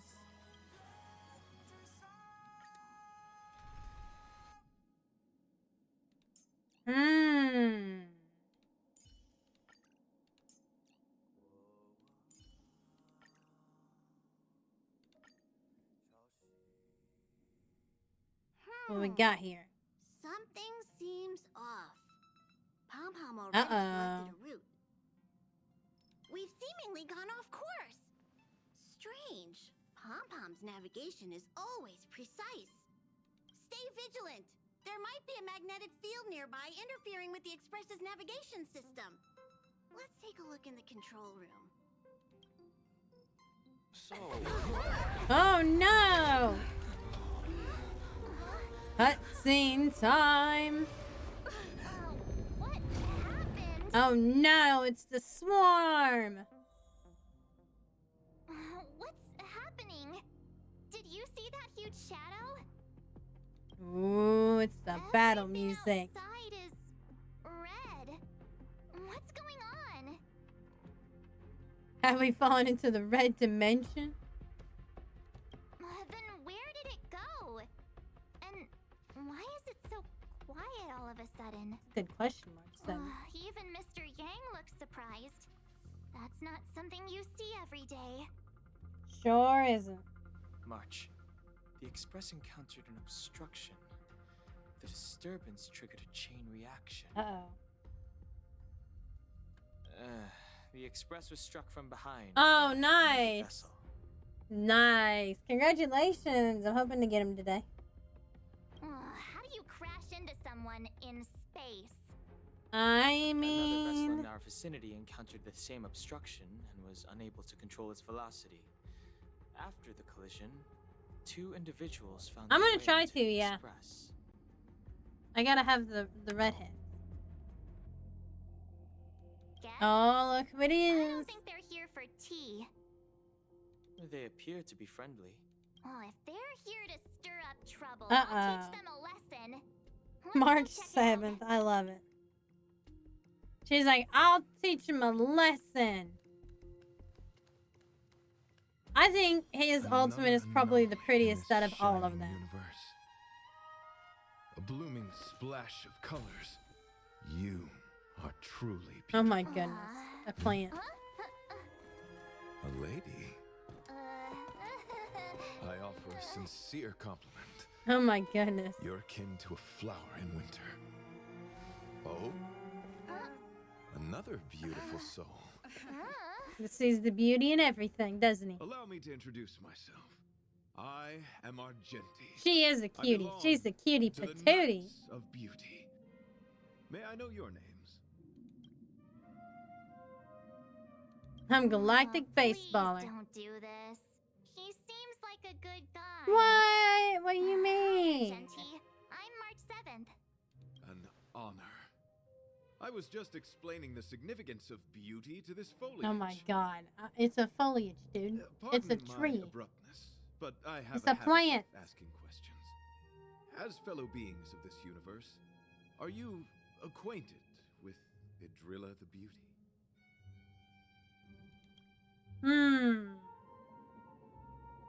Do you doubt such an assertion? You need not, young lady. I like how he knows my name. Both my words and actions come from the bottom of my heart. This You are guy. indeed beautiful, like flowers. The Knights of Beauty travel from planet to planet, spreading the beauty's glorious reputation across the universe, so that every being may know of their existence. we strictly adhere to the commandments of our faith, tempering our physical forms and upholding our honor. Yes, though not exclusively. Just as I extol the beauty in this foliage, what I anticipate is an encounter, a collision, an exchange of minds and philosophies. Young lady, now that you know something of the beauty, I wonder, can you resonate with this philosophy and place your trust in Idrilla? I mean, I guess so. Confused. Do I? Young lady, I with answered all due sure. respect, I fear you may still be grappling with this philosophy. Yet, agreed with me out of Oh my goodness, this guy. an act of pure beauty in itself. I cherish different ideas, but judging from this situation, since you do not understand the beauty, I will have to show you in a way that only a knight can. Oh, okay, bring it. I earnestly request a chivalrous contest with you. Chivalrous Should I be contest. fortunate enough to triumph, It's I ask just you a to duel. acknowledge Idrilla the beauty as the most peerless beauty of all. To my Nice. lasting service. Oh no. So how does she know? So how does he know that she's pretty? It is an unspoken rule of the Knights of Beauty that the commandment is uttered before a battle between knights. I apologize. Forgive me for my lack of eloquence. Here we go. Oh boy. Why are you fighting? Cause he's sad. Can be a most difficult endeavor. It is through action alone that we can convey our intent faithfully. May you understand.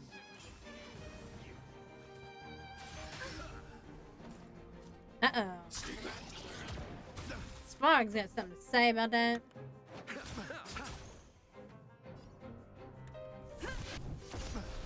Boom. I guess it automatically has this one on slow. I'm not afraid of you. Makes sense. And you can't auto do it either. That's funny.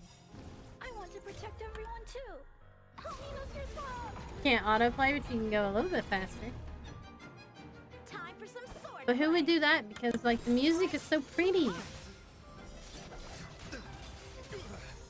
fighting a jet.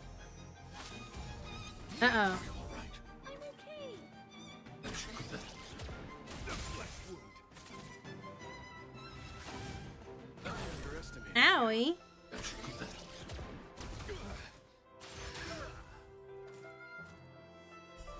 Loud says no. I'll never forget you.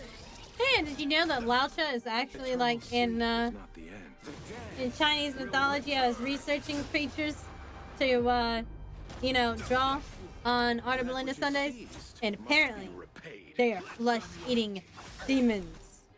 Makes sense for Laocha. Maybe he's a cannibal. And what's in his coffin is his dinner. Ooh. A one-time enemy. Blade in flight. Pity you choked. We can take it down.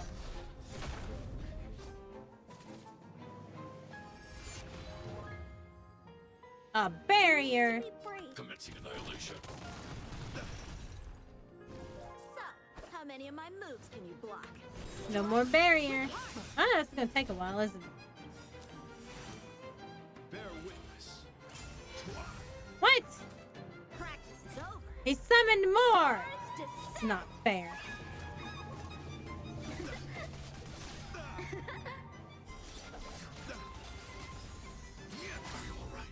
I like how effect resisted. Bzz. I want to protect everyone too. Help me, Mr. Swamp. No, she's crying. Beat up anybody who makes my girl cry. Lance at the ready. Indestructible. Bam. Uh-oh, he received a damage boost. Let duel commence. Confess. Interesting that that one didn't actually, like, cause them to have any, damage taken. I'm not afraid of you. Uh-oh. Bzz. He got me. Nice. Merely a flesh wound.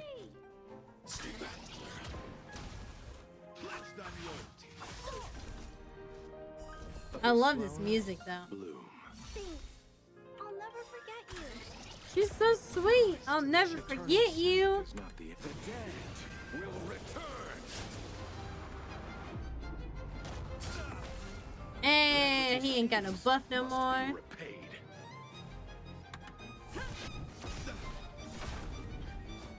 Lance ablaze. Flaming lance. He's almost broken again. My gallant friend, put forth all your might.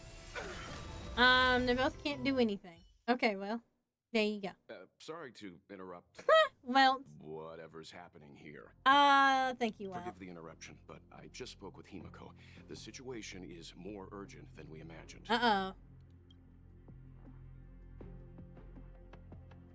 Take it easy. There'll be plenty of time to fight later. I'm a red dragon. I want to My fight all the deepest time. apologies, Mr. Yang. My concentration has been solely centered on my conversation with her. Now, it is only fitting to disclose the main reason for my presence. Okay, well, he could have done that To work begin with. jointly in God. resolving the crisis before us. I was piloting the one and only through the galaxy. The one and when only. I discovered Velite, an IPC worker who accidentally fell into a huge cave, from which I saved him. Okay. Upon saving Velite, I altered my flight course to accompany him to his original location. Consequently, I inadvertently ended up on the Express's navigational trajectory. Uh-oh. According to him, he is an IPC worker. I believe he's currently resting in the carriage. He is still in a state of shock. Well, I mean, he I suppose swore so. to follow Adrilla the goddess after being impressed by what he saw during our adventure.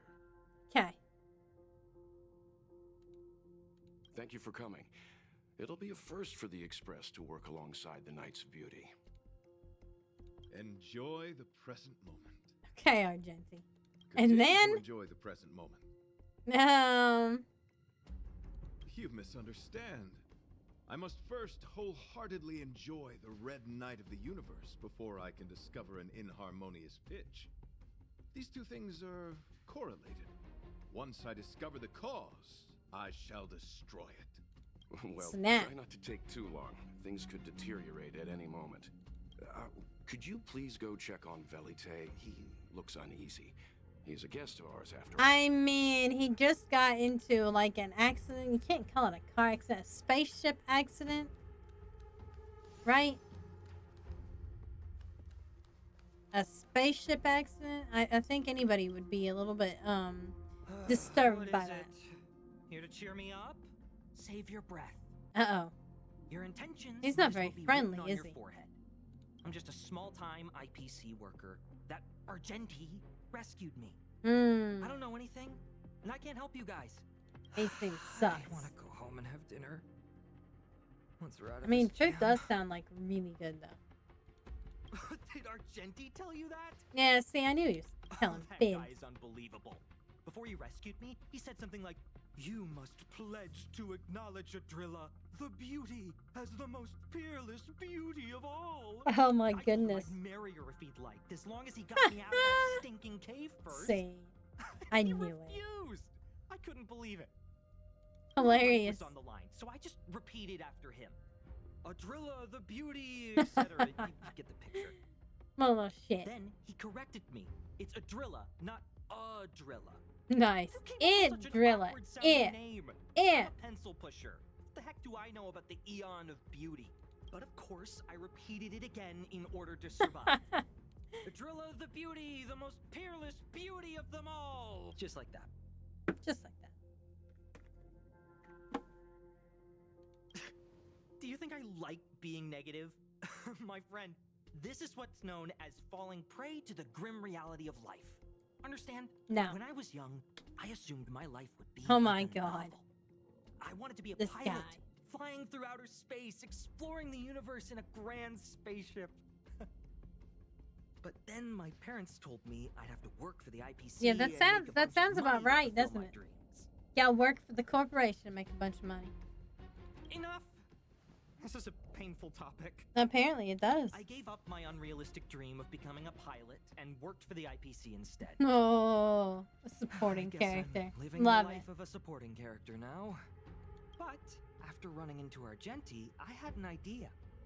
Perhaps I could make some money with him and turn my life around. Oh. He's tall, handsome, and a knight. Packaged and marketed the right way, I'm sure he'll pique a lot of interest. I told him about my idea, that he could advocate for the beauty while also incorporating currency as a notion of beauty. Okay. That would allow him to preach more efficiently. Oh my goodness. He was very impressed. Preach more efficiently. I'm planning to contact the marketing development department as soon as I'm off the express. He'll make a great IPC product spokesperson, and I can be his agent. Now, the question remains, will this guy shine brighter as an image-focused idol, or should we showcase his formidable talents and mold him into a powerful star? I mean, he could do both. You're right. I don't know what his rank among the knights is, but he is quite powerful. I mean, it's probably, So ironically, when it's I get off the probably not express, very I high. need you guys to solve this traffic jam problem ASAP. But I guess he is a 5-star. So, Were you even listening to me? no. All right. I have nowhere else to be. Let's go. Uh-oh. Huh? What was that sound? Did someone scream? Pom-pom, no!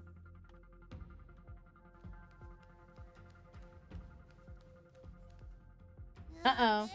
There was a strange sound. It was terrifying. He's got very sharp. Did you hear it? Of course, he is a bunny, so. Pom-Pom knows the express inside and out. It definitely wasn't the train. Is it Uh-oh. possible that the jolt just now damaged the express? Did something manage to sneak in? Do we know where the sound came from? It We're sounded just like like it came from the bombarding passenger Pom-Pom with cabin. questions. Or the conductor's cabin. Uh-oh. But those are in opposite directions. How about we go check our own rooms? Remember to check under the bed. Read the room. Enough with the mean jokes. That's not mean. It's serious. Now's the time for action. I'm gonna go check my room. If there's a problem, I'll let you know. Funny. That's the mean joke. It wasn't a mean joke. I was being serious. Pom-Pom will go check the conductor's cabin. Uh-oh.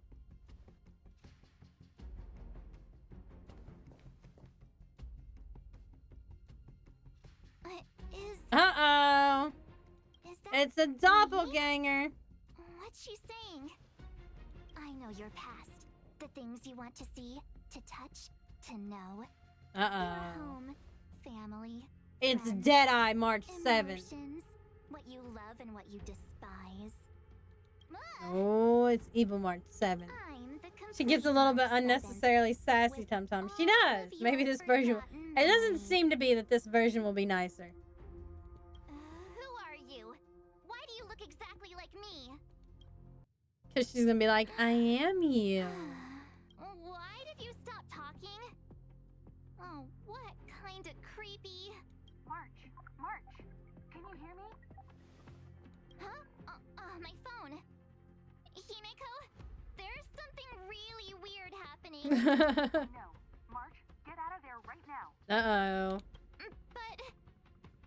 She said right now. Oh, that head tilt, though. Creepy, creepy March 7th. March, please reply. Have you left the room? Uh-oh.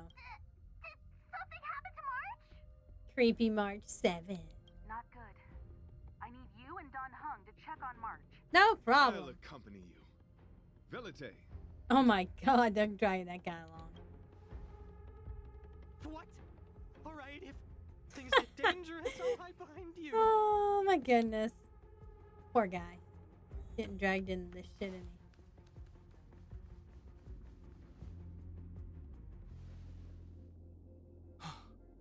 It's an insect? Ugliness. and harmonious pitch has surfaced. Does March 7th still see it as another March 7th, I wonder? This dissonance.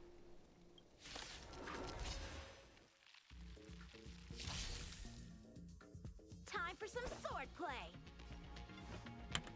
I only have one person that can break these weaknesses. Alright then.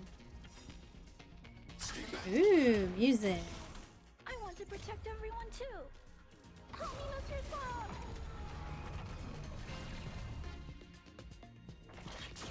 Jamming music.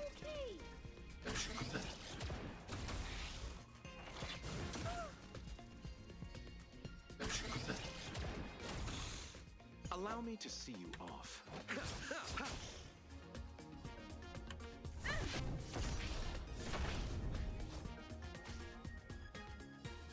Commencing annihilation.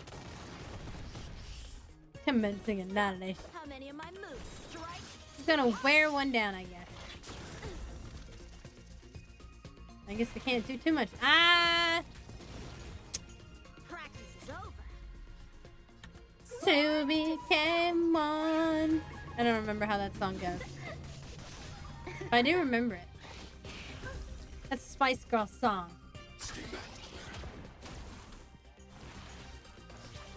God damn it. Bugs are gross, man. Look how many they get to go, too. Like, Nothing major. for real. They're just like, we're just gonna keep going.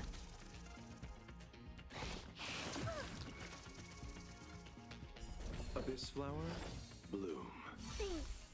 I'll never forget. Yay, debuff these spells. I want to protect everyone too. Dispelled. Mr. Sloan. I cast magic missile into the darkness.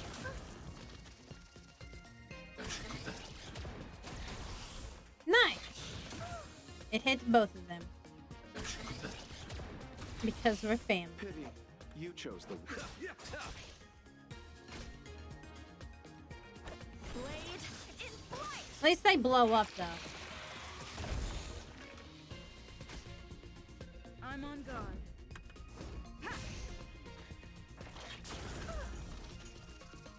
Bzz. Oh my god, it's dividing again. These things are never ending. I need to be brave.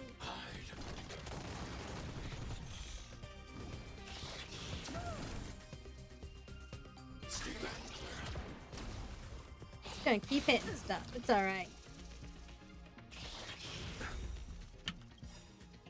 Eternal sleep is not the end.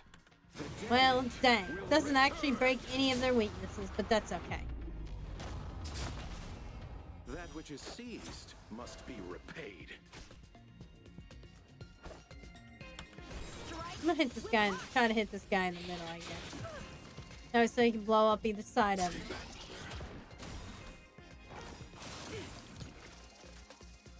I want to protect everyone too. Help me, Mr. This is so cute. Don't make her cry. Bastard.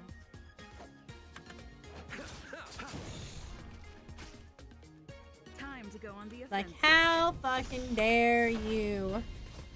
Lance ablaze. Flaming lance. Forward.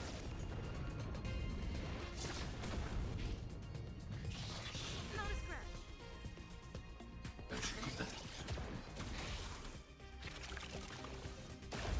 Woo! There goes another one. Ah, so close.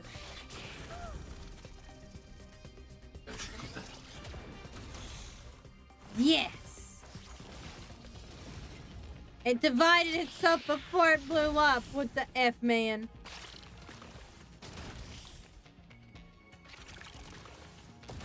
Yeah, finally.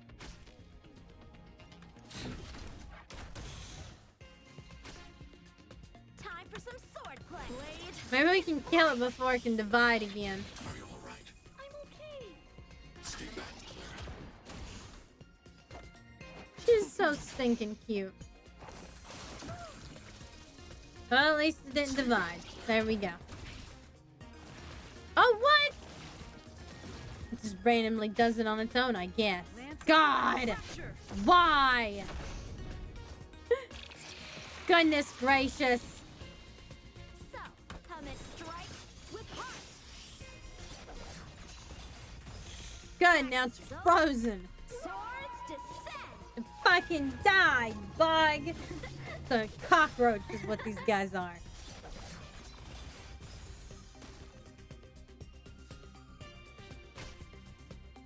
Eliminating threat. I want to protect everyone too. Promise, not command.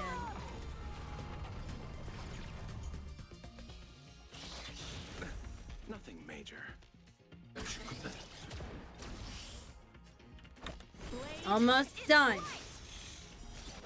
Yes. Finally.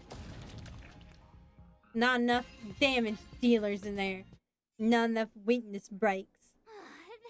That was so scary. It was like a long-lost twin sister had suddenly appeared out of nowhere. Argency's got his I can't believe thinking it was face only a on. bug. I did not envision seeing true stings again. Huh? There was a whole bunch of those bugs chasing me when Argenti found me in the I think he pissed it off. I was under the impression that I had successfully routed all of them. However, it appears that the stings continue to pursue us. Probably because that guy pissed it off. Velite, perhaps you still bear sting pheromones on your body. What'd he do to piss him off, though? That's what I want to know. Farrah who? What is that? Farrah who? Farrah Fawcett? Yes, I've read about true stings in the databank. They emit fibrous particles from their wings during flight. Uh-oh. The inhalation of which can induce perceptual distortions and hallucinations. I'm afraid March may have inhaled some of these particles. And that's why she saw another version of herself in the room. So that was just a hallucination? She's like, I'm disappointed I didn't get to meet another me. Kinda disappointed. Wait, I thought hallucinations were supposed to be completely random. Because that's what you wanted to see, Did March it do 7th. anything strange? It said it knew about my past. And then it stopped talking. Yeah, it gave her a really weird I'm glare. afraid that's not enough information for us to draw a conclusion. My concern is that numerous stings may have already infested the Express. Their elusive nature helps them stay in the shadows, but they may also be roaming freely. We have to prevent them from propagating. If not... I don't want to see a bunch of Marches roaming around the Express. One of me is... I'm glad that she agrees. We're on the same page. Ah, damn.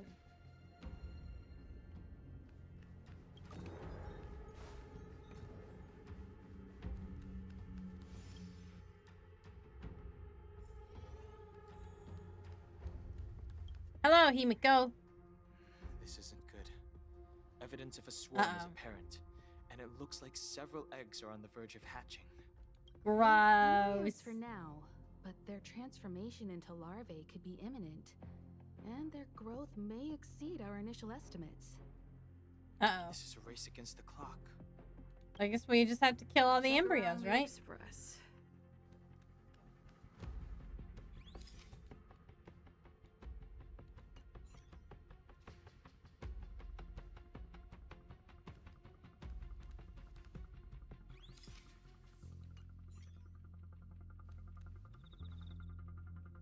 Oh, it wanted me to be closer to it?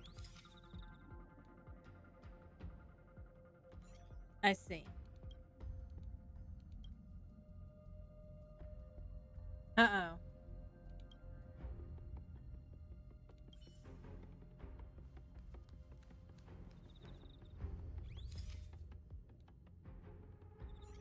Oh, you can hear it.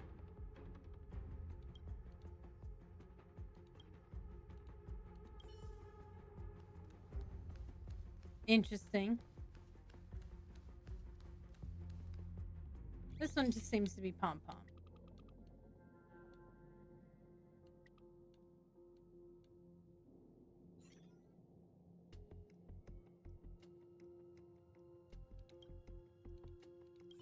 Huh. Alright, well, what about Mr. U? Doesn't sound like it. What are you up to? I mean, I don't know what you're doing. Best get back before you grumpy. More eggs! The sting's propagated on the Oh my express. god. He did probably bring it. It's like fleas and lice. You can't ever get rid of them once they start. The clock is ticking. We need to find a more efficient method. Act quickly. Let Pom Pom think. Every one of us should be involved. Velite! Every one of them should be involved. What am I doing? Use your brain and think of something. Oh my goodness. Well, as a conductor, don't you have any emergency procedures in place? Uh-oh. Now that you mention it, Pom Pom does have a backup measure. Pom Pom! We'll need... This mobile express cleaner should come Oh in no, handy. it's like a I was planning to use pesticide. it to sweep the express's ceiling during spring cleaning. It's got a nifty wide-angle lens on it. Once we zip it up into the air, we'll have eyes on the whole scene. Not a single nook or cranny will be able to hide from us. I mean, I know this isn't what it's meant for, but we have no other choice. If you think you can do this, I'll start piloting. Watch carefully. I'll be cleaning out the nooks and crannies as we go. All right, let's do this. Where do you want to Goodness get first? gracious. Pom Pom, of course, killing two birds with one stone. Stay alert. Now's not the time for relaxing. That's not relaxing, although I would like to relax.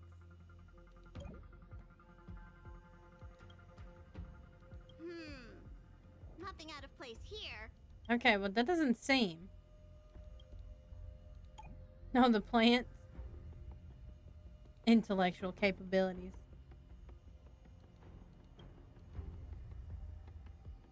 Doing? Nothing out of the ordinary here. Maybe we should check the faraway cars.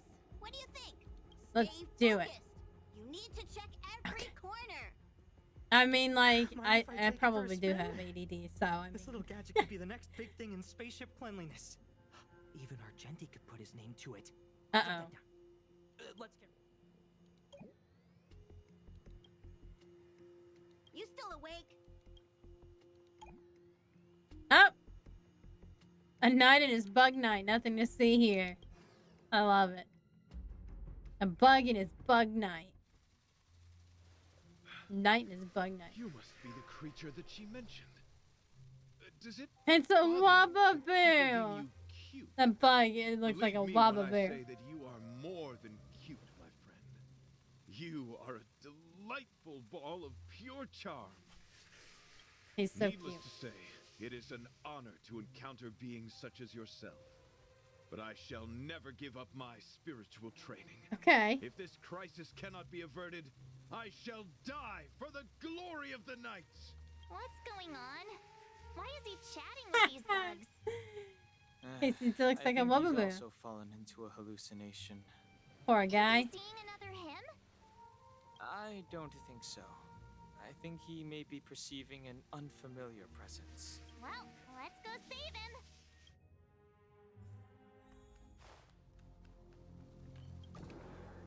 This is a long quest line. Beautiful beings. Are you disciples? Oh my goodness. He looks beyond saving. He could be in considerable danger. Let's proceed. Kind of wish I'd picked like a, you know, a quantum person. Time for some sword Ah. play. I mean, it did say Blade in to bring ice person. But that's probably because of Argenti at first. I didn't expect to be there's so many swarms to have to fight. It's not fair. Not fair at all. Pity, you chose the wrong enemy. Lance at the ready. Fracture!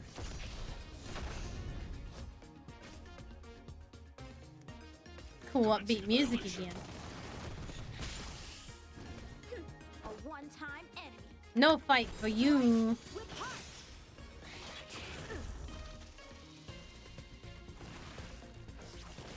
Aw, they're dividing again. Ow. I'm okay.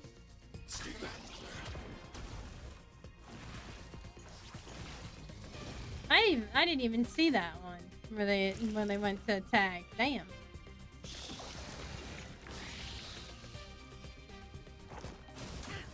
Goodness gracious.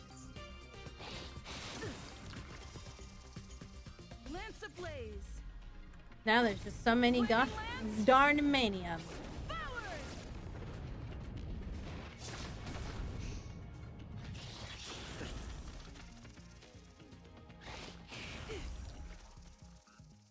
Allow me to see you off. Eternal sleep is not the end. The dead will return. Boom. Oh no. He's outraging now. Hey, angry.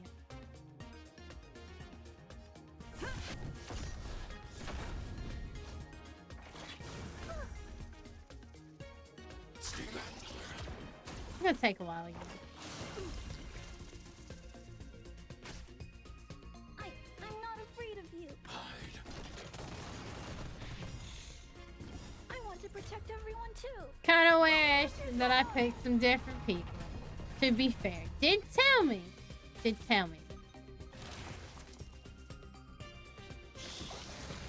It's just gonna keep preparing the fight. Forever. I'm okay.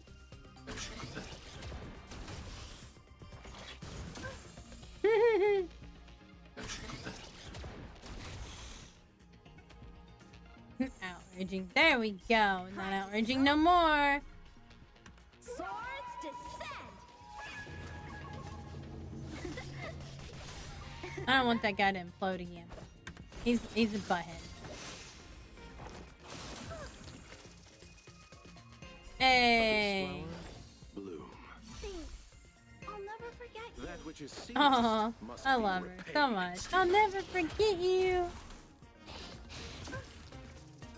Can't propagate if there's already maximum enemies out, right?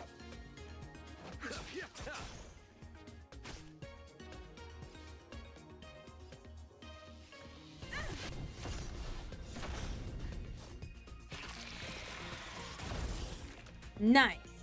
It almost is dead. Ah, dang it. There it goes again.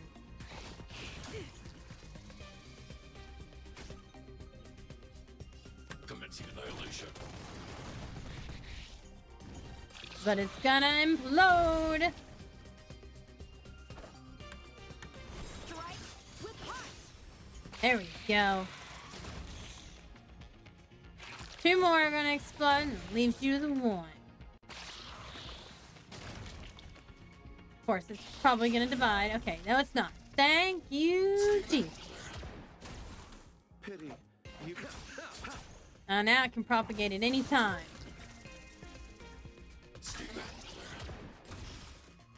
There we go. Whee! I must apologize. I cannot believe that such a beautiful creature was merely a hallucination. Its deceptive and threatening nature is much uglier than its appearance would suggest. Oh my You goodness. mentioned this Poor thing Gemsy. transformed into an object of beauty, as something that she once spoke of, that you never personally encountered. Yes, it was something she mentioned that I wanted to I don't see. remember ever mentioning a Wubbleboo. See. This, together with the fact that March's hallucination claimed to know her past, suggests that these visions feed on people's subjective experiences and long-term sentiments. In order to take the form of what they personally desire. So, in Argenti's eyes, Wubbaboos are a thing of beauty. But my past isn't something I'm constantly thinking about. I guess maybe it I have doesn't have to plenty be of other constantly dreams. thinking about it. That's not how it works. The desire to know your past embodies purity itself, a thing of immense value. I wonder if the dying words of those ugly menaces can be trusted. As the saying goes, even an insect speaks kind words when death is near. Are you implying that the insect imparted you with a message prior to its demise? Its final words were, "Celebrate this superficial Uh-oh. victory, for you will never be able to acknowledge the existence of the Overlord." Well, dang. Let's ignore the fact that you understand insect speak for now. That sentence... Maybe it's because he's a naughty beauty. Wait, I think I understand. Uh-oh. When reading through the chronicles of interdimensional insects in the databank, I came across a species that had only been described in records. Giant Due to the lack sting. of research samples, the author gave it a tentative name. Giant sting. This species can reach tremendous proportions and is big enough to swallow an entire star knot. Uh-oh. I believe the Overlord Argenti mentioned could be referring to this colossal being. And we're... Damn. I think I understand. We are in the belly of the beast. Oh, Jesus. Yes. That's my theory. Oh, that sounds like a lot of fun. That would explain what Velite and I experienced earlier. What do you mean? Did Velite mention that he was trapped in a dark and enormous cave when we first He met? definitely did. Now that I Multiple think- times. We did hear sounds akin to swallowing and other movements from the cave. Yes. And your flight path happened to intersect with the Express's star rail, meaning... So how do you we might fight have a encountered the very giant same sting like giant that? Sting. Oh, what is that? Probably another bug. It looks like our theory has already been confirmed. Let's talk to Mr. Yang. How do we get out of this situation? Boys. Oh, it's so quiet. Someone say something. Oh my goodness. After meeting all of you, I, Argenti, can die without regrets. Oh my goodness. Oh, How's it Doesn't going? sound great, Has does there it? been any progress? Let me explain the situation. Good. He's not gonna rehash everything. I see. If the Express has been swallowed, then perhaps we could try pushing the Express's engine into a temporary state of overload and use the momentum to burst out of the giant sting's Seems body. risky though. Like Pom Pom, I don't think we'd like it. Warp jumping requires a lot of preparation, and it might alert the swarm. It would be risky. The engine might overheat and burst into flames. Yeah, Pom Pom's not gonna go for this. He's Still, gonna be like, I'm not no. fond of this idea. could it fail? Obviously. In a But it's word, not. It's not going Yes. to, because obviously outer we gotta make it off components this of the Express fucking ship. may well be melting in gastric acid Gross. as we speak. It would Why did seem you our have to put it that enormous, way? Well, hideous enemy is right outside. No. So my teddy bears and bunnies are gonna be liquefied by stomach acid? March 7's I've worried had about this her for stuffed animals. ages. I need to find a way to save them. Let's stay calm. I need some time to check the engine with Himiko. For now, just try and take your minds off the situation. I don't know how alright. that's gonna work. We're in this together. Have you noticed? Morale on the Express is low.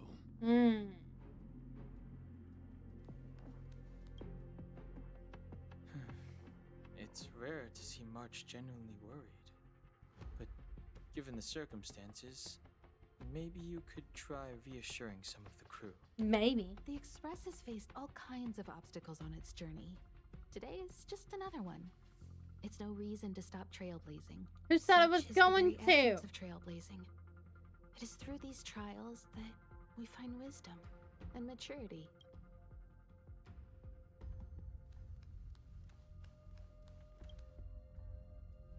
The express is melting? Gross. How is this even That is like a possible? really gross way to I've put it. been It's swallowed melting by a from cave stomach acid. twice now.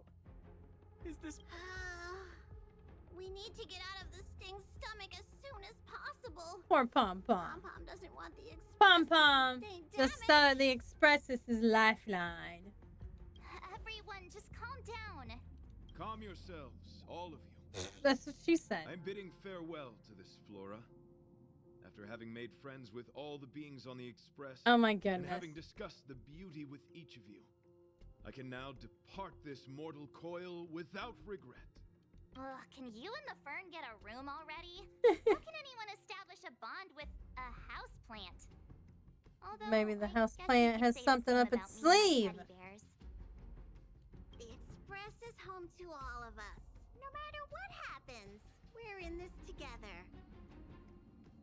Who knew our first meeting would be our last? Parting is such sweet sorrow. I'll just spend the rest of my short life listening to your ramblings about the Express, I suppose. Nonsense. This won't be our last meeting. But I'm happy the Express has started to grow on you. Now, where should Pom Pom start the Oh no. story? Pom Pom's telling us a story now. Are you really about to tell a story? Look, it's been nice meeting you and all, and I'd love to shoot the breeze. But are you people really just going to give up? Who said anything about giving up? Lilite, I will Oh, escort you to your why would you destination. do that to Pom Knight always Pom? keeps his word. Don't assume you can reassure me that easily. I've got a heart of stone, you hear? How dare he make Pom Pom Okay, upset? that's enough.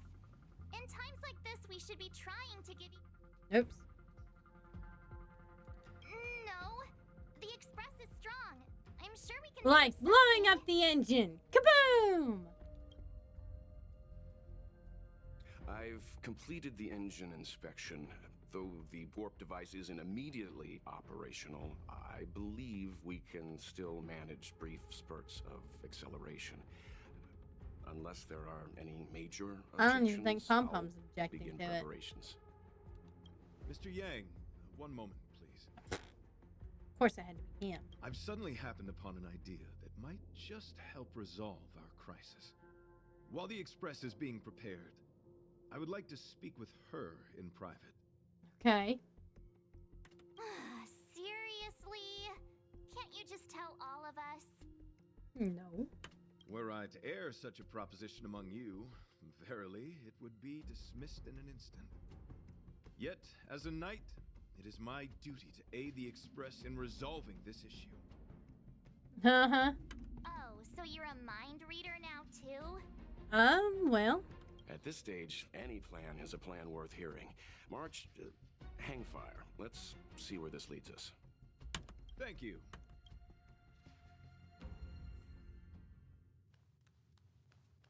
Okay, bruh. I apologize for being so abrupt. You must find me strange for wanting to speak with you alone. I will tell it to you straight.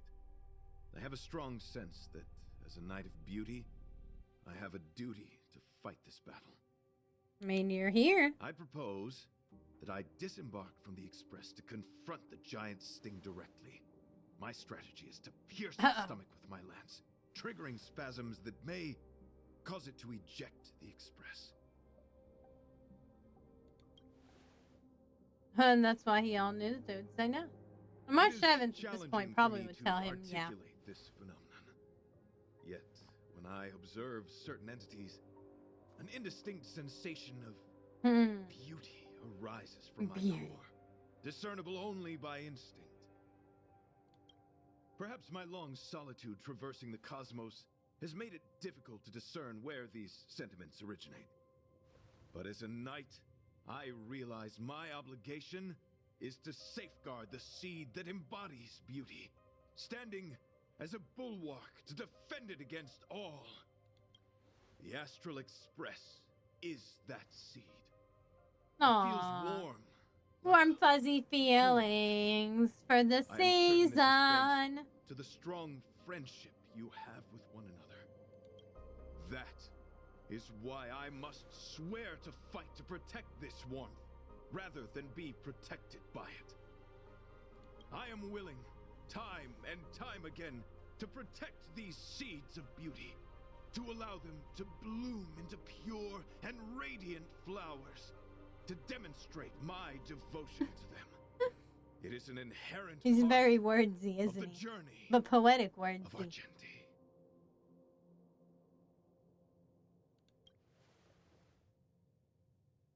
In the pursuit of defending beauty, I have bled into unconsciousness.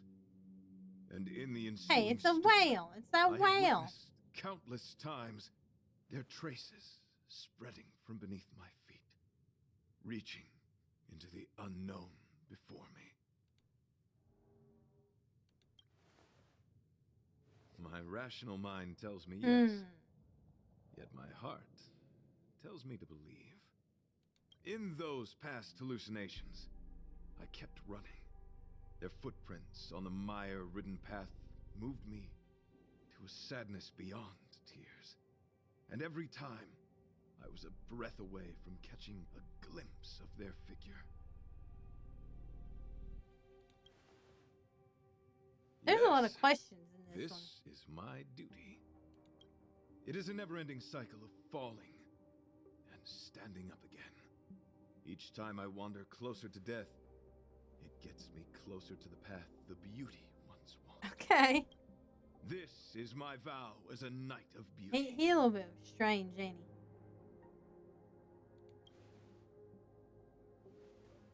I shall find a way to escape. It matters not if my flesh is pierced by the insect's horns. The closer I get to I think he death, said that like the 3 closer times I now. may get to the path of the beauty. He said that a lot now. I apologize. I have been rambling. As I said, articulation has never been my forte. Let us return to the point at hand. Do I have your support? I mean, sure. You're a little bit too long-winded for me to stand against it. Thank you. He's probably gonna be long-winded about his thank you anyway. Your understanding is Yeah, more see, precious look. than any treasure. I have Pros. faced many a traveler, encountered flattery and provocation aplenty. It is rare to find a spirit as pure as yours. In that case, please forgive my inappropriate manner. Our friendship is new, but was forged in the heat of battle. Was it? Which I only Again. wish we had been able to conclude. I hope now we may conclude it still, that I may leave without regret. I shall prove my will with the blade, defend my I think I honor, and want to fight us uphold my again dignity while with we're the in the belly of a protocol bug. combat. Win or lose, I will accept the outcome, and thus bid you farewell. Oh my goodness. Yeah, okay. My friend, it is an honor to fight against you. We're just, all these insects around. We're in the belly of a bug, and he's just like, let's fight, dude. Let's do it.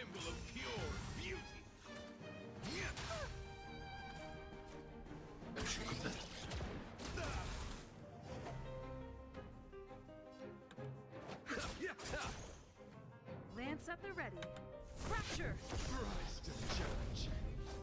Lance ablaze. This is some cool music, though.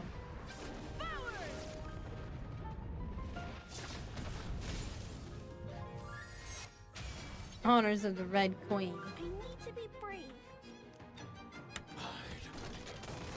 The flesh wound. Time for some sword play. Should see if the Dragonette wants to learn this song. I'm telling you. Practice is over. Swords descend. There is a lot of piano music in this one. My gallant friend. Put forth all your might. Ow. The flesh wound. A flesh wound. Tis nothing but a flesh wound. No buff for you.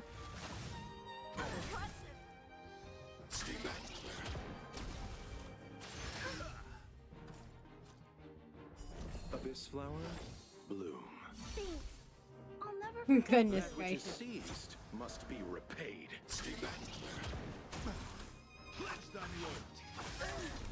Okay. Stay back. Rise to the I challenge. want to protect everyone too. Get him, Svarog. Defend everybody. Pity, you chose the wrong enemy.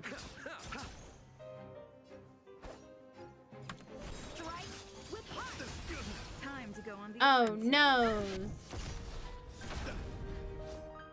Do, do, do. Commencing annihilation.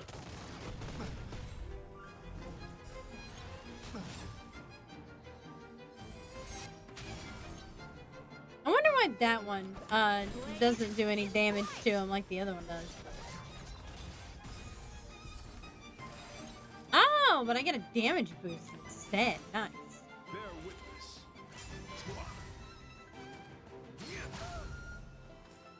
Bzz. Allow me to see you off. Rise to the challenge. I'm on guard. This gonna take a while, isn't it? Sure is. Let the duel commence.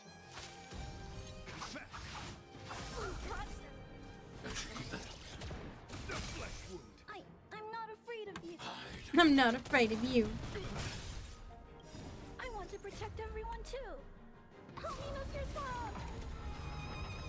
She's so cute, but really it's Mr. Smog that protects How many everybody. of my moves can strike with heart?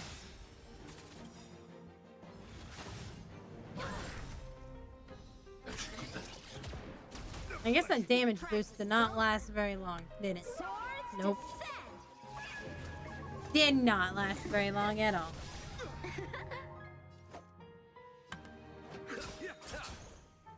Eternal sleep is not the end. The dead will return. Dispel buffs.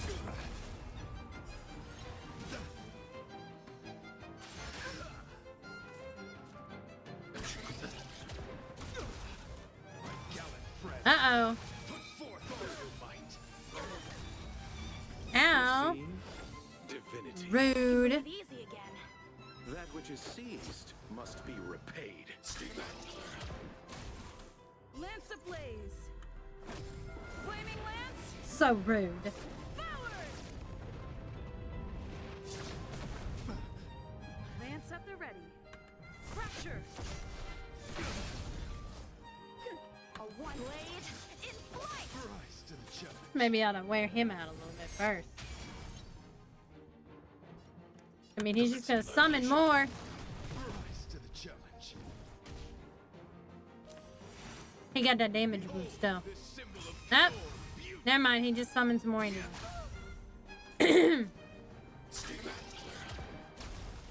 Time for some sword play.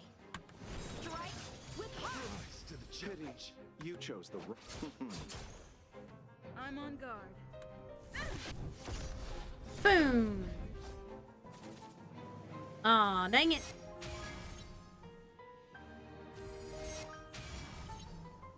Gosh. Look how many damage boosts he's got. My gallant friend. Put forth all your might. nothing major. I want to protect everyone too. Help me, Mr. Smog. Bzz. Blade in flight. I need to be brave. The flesh wound. Flesh wound.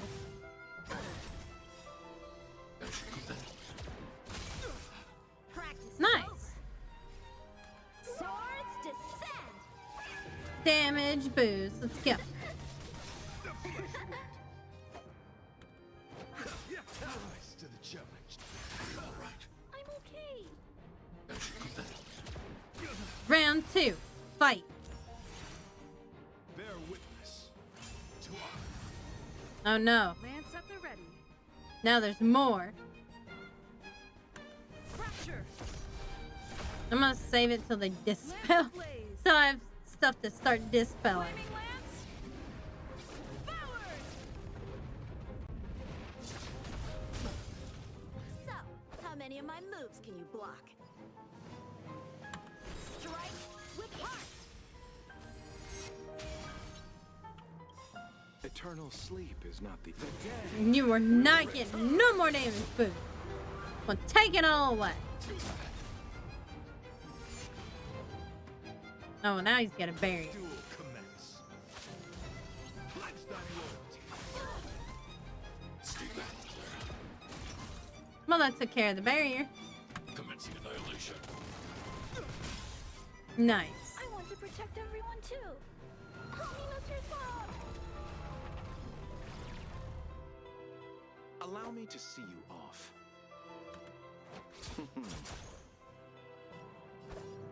Blade in flight! Rise to the challenge.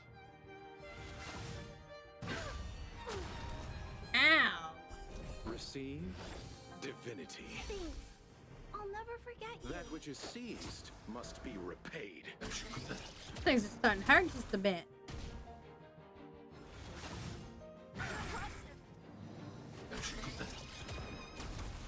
Oh.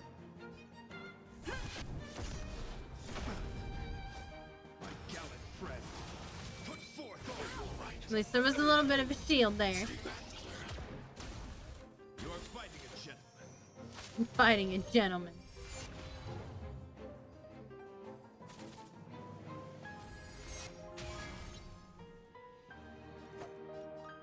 Oops, that was the wrong one. Oh well. I'm not afraid of you. Nice.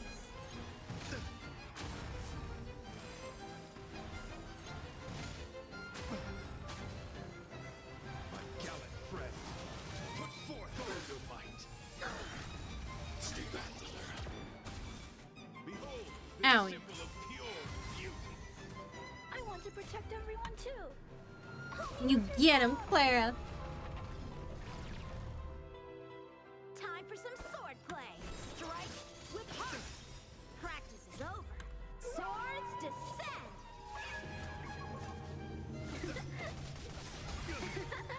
Time to go on the offensive. Fracture. Rise to the challenge. So close.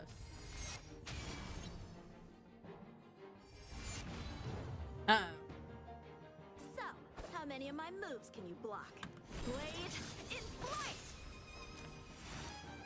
Let the duel commence.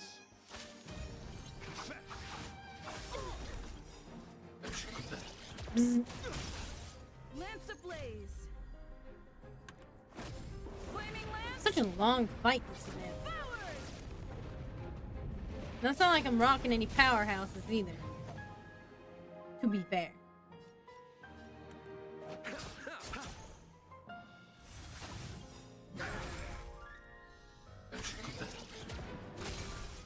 Eternal sleep is not the end. The dead will return. All I wanted to do was finish the photography and start the other event. It wouldn't let me. Commencing annihilation. Uh-oh. Stay back. At least we got Svarog.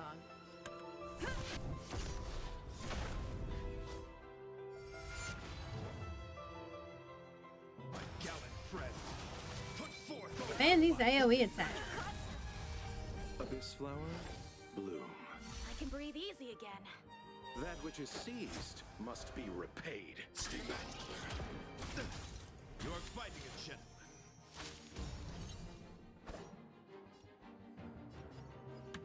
Strike with heart.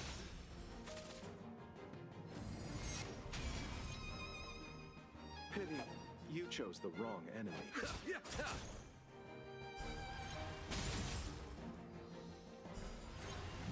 Nice. My gallant friend, Ah, nobody got the buff though from killing the rose thing. Stay back. rise to the bear witness to honor. Just summoned him again. I need to be brave. I want to protect everyone too. Help me, Mr. Bob. Practice is over. Swords descend.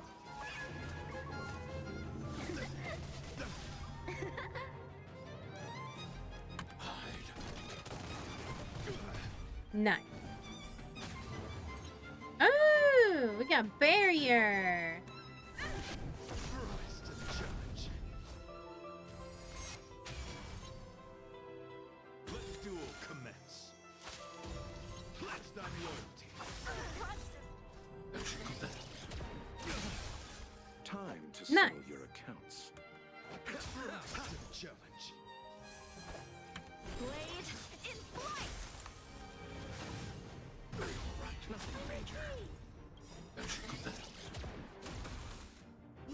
blaze. Flaming lance. Forward.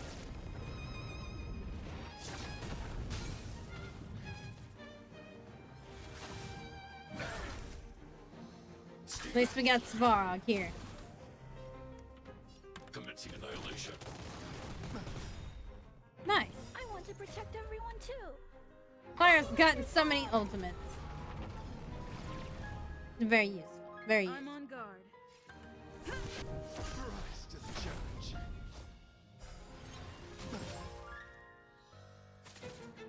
Hold up, and it's very close to dying. My gallant friend, put forth all your might. Ow! See? Divinity. Poor Ying Ching. You're fighting a gentleman.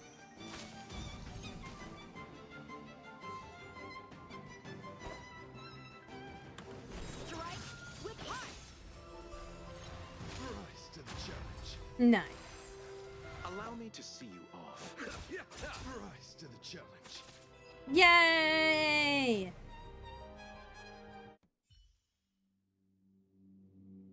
We need it. Your demeanor, strength, and the etiquette of your combat. I admit you have won me over. Extraordinary and enjoyable in equal measure. Encountering an opponent of your caliber proves the existence of the Okay, buddy. beauty. The end of our battle signifies my departure. The moment has finally arrived for me to bid farewell to the Express. Dear friend, I assure you, I am not a reckless person. I will ready myself for the opportunity to... Man, it's a good thing he's hot. You know what I mean? Cause like he real I wordy. came to the Express to help you find a solution to this crisis. When my mission is complete, I shall venture back into the cosmos. But the cosmos is boundless. We may yet have another encounter. Excellent, dear friend. After completing my mission here, I shall find somewhere else that requires my protection. Okay, buddy. Worry not. As a knight, I bear the resolve and honor of assured victory. My body, tempered by countless battles, will not easily be broken. Such a brief, fortuitous encounter. It has been an honor knowing each and every one of you on the Express. Let's go talk with the others. Oh my goodness. Even the character So, sounds How annoyed. did your talk with Argenti go? I see. Based on our dealings with him so far, I can't say I'm overly surprised. Sounds like the kind of plan See, that I younger mean, that's me why might have he come wanted up to with. talk to me alone, guys. But If that you said doesn't no. mean I approve of it. How do you see things? Let him do what he wants. I suppose it all depends on how you see his understanding of and devotion to the beauty. If you're certain, I trust your judgment. I mean, either way, he's getting out of this alive. I took a nap just now. I dreamt there was another V piloting Argenti's one and only. Oh What's my wrong with goodness. Me? I never dream. After stealing Argenti's spaceship, I said to myself, go find Argenti. I'm not the type to start caring about people I've only just met. Oh no. The dream made me feel a little uneasy.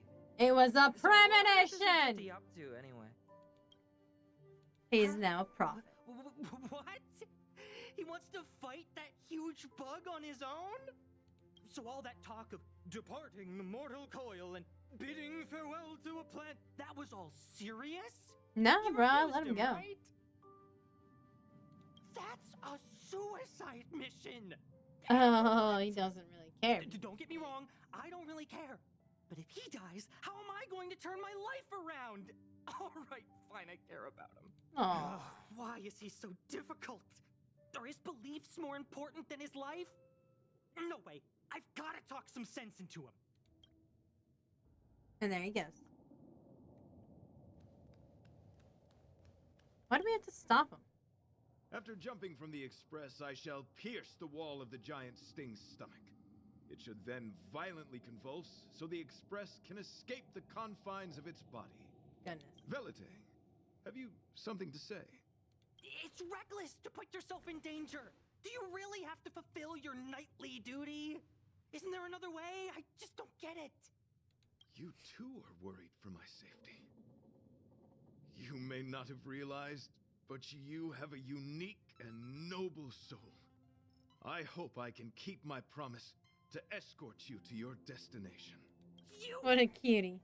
Oh, what the heck? Fine. I can be brave too, you know. If you insist on doing this, then I'm coming with you. Nice. If it weren't for you, He got a I backbone wouldn't be now. alive right now. I may not be as strong as you, but I'll do whatever I can. I appreciate that. But it would be best for you to remain on the Express. You're impossible. Fine. Infuriating. It suddenly struck me that if it weren't for this accident, we would never have met, let alone become friends. My life is a third-rate fiction next to your heroic saga. Poor guy. At least they coincided. So you still want to do it? Are we gonna say goodbye here? Then don't die. Oh I'll my be waiting goodness. for you. After we fix this mess, you've got some spokesperson duties at my company to attend to. He's working Make for the sure you come back in APC. one piece.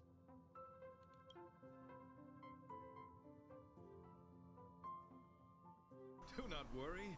You will hear my shout. Idrilla the Beauty is Look at the that most artwork. peerless beauty of them all. Once the Express is safely out, I will devise my own exit plan and navigate my way to safety. Stabbing it until it having spews him witnessed out, this right? spectacle, I am sure you will come to grasp the depth of my convictions. In the sanguine, eternal night of the universe, my existence professes a loyalty greater than the guileless.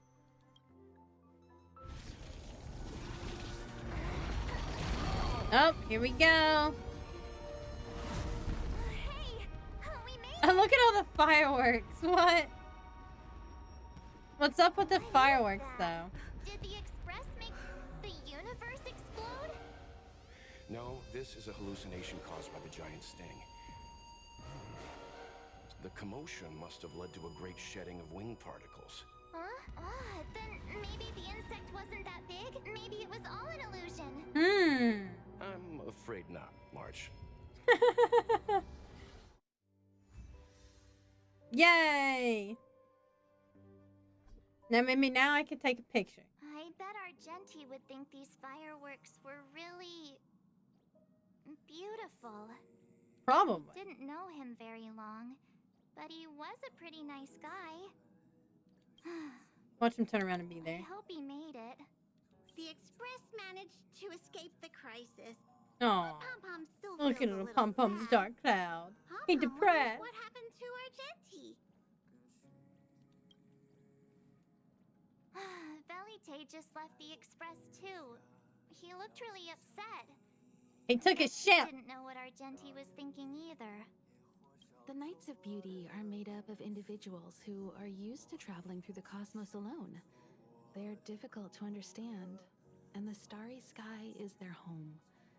Perhaps this fireworks show is a I'm pretty symbol sure of like they honor. don't like just live on their own in literally the starry sky. I'm pretty sure they live on a spaceship. And the starry sky? Aw. I didn't see it. He has his own goals and struggles. After all, the Eon of Beauty has likely already fallen. It's true. Most of them have You fallen mean at this point. Adrilla, the one he wouldn't stop talking about?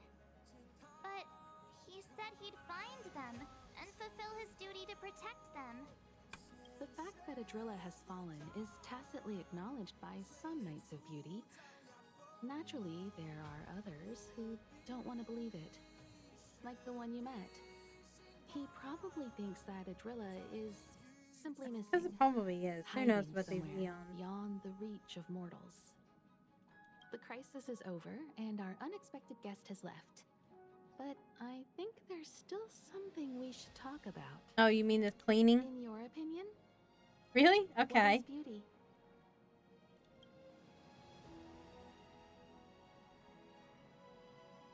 I'm watching cats eat food maniacally. Yeah. You have a I wild do imagination. indeed. Cats eating maniacally Beauty is takes many beautiful. forms. and different people have different answers. I wonder what exactly it is that the Knights of Beauty are pursuing through the cosmos. Let's assume that Argenti finds the missing Adrilla. Will he be able to recognize them with his human eyes? Or, obsessed with his version of them, will he turn a blind eye and not even see them for who they are? It did seem like he had a kind of tunnel vision. And it sounded like he was holding himself to unreachable standards to attain his dreams. I didn't quite wrap my head around him. I guess if we're ever back in Belobog and see a red-headed knight shouting into trash cans, Adrilla! Oh, I like the trash can reference, because there is a king of trash cans. And you can find stuff in the trash cans. But so what? I still think he was a nice guy. Even if he was a bit weird. Even after you were creeped out by him. Where were we supposed to be going again?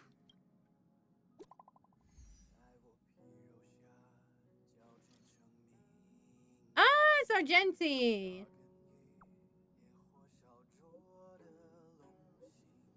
How do you get her number, though?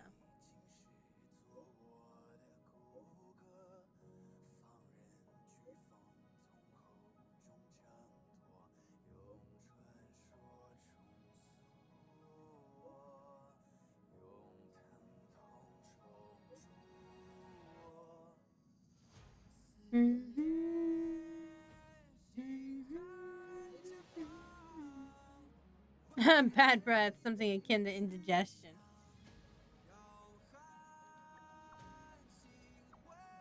I'm gonna start crying. Boo. Pom pom.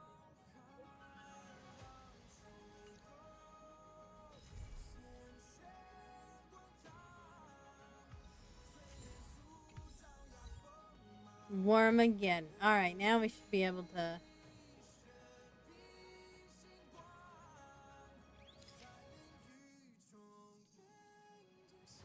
Maybe.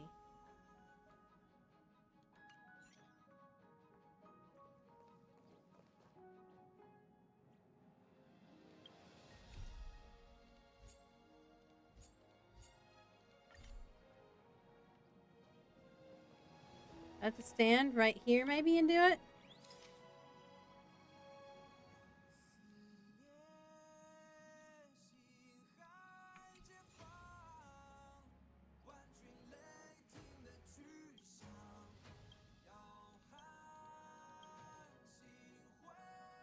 Hmm.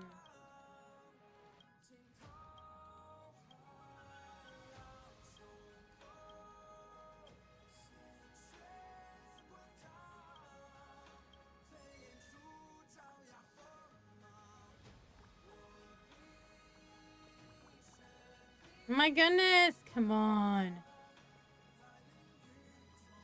Where's the whale?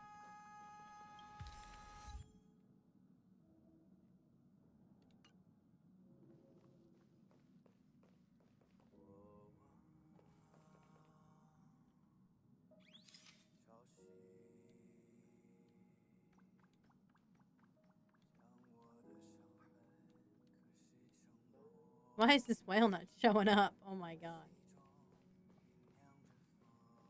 Am I missing something?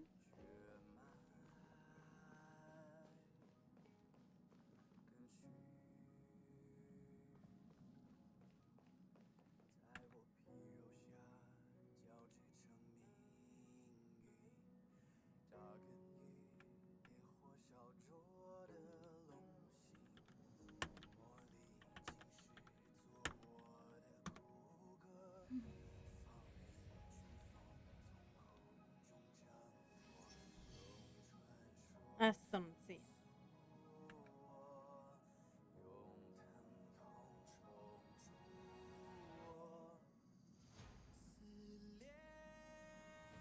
Maybe I have to talk to March 7th?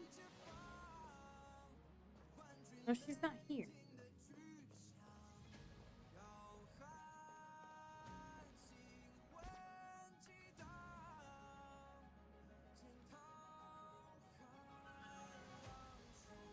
Hmm.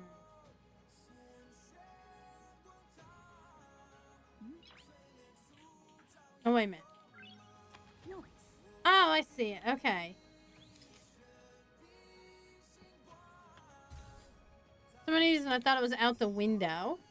It's actually this. Okay. There we go. Gosh.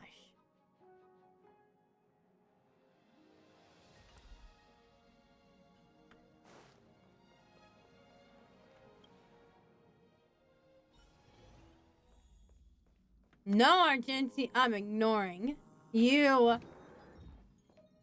I'm getting this one done.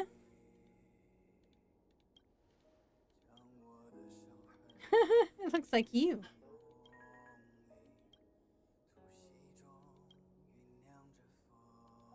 Make sure I look cute, okay?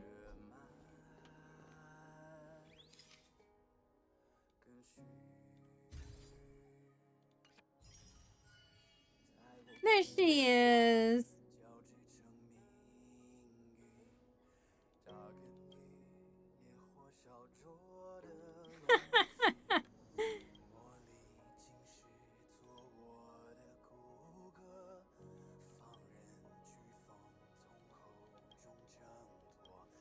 Oh, now we're gonna take a selfie together.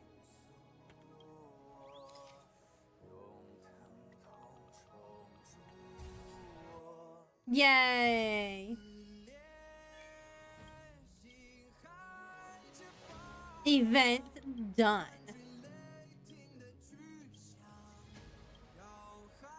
Don't lose or damage it. Alright, we didn't get didn't even get to start on the other event, but we did finish this one. We'll start on the other event tomorrow. Have you all watched Topia?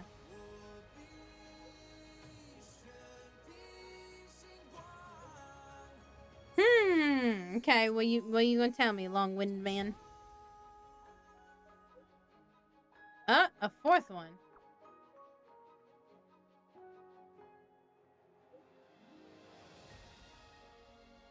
Aw, it was the Overlord.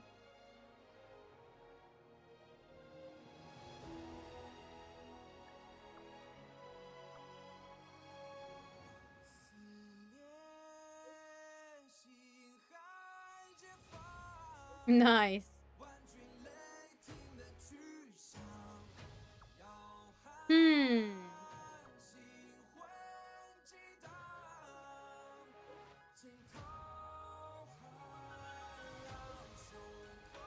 Nice. Well, he decided to be a pilot in the end.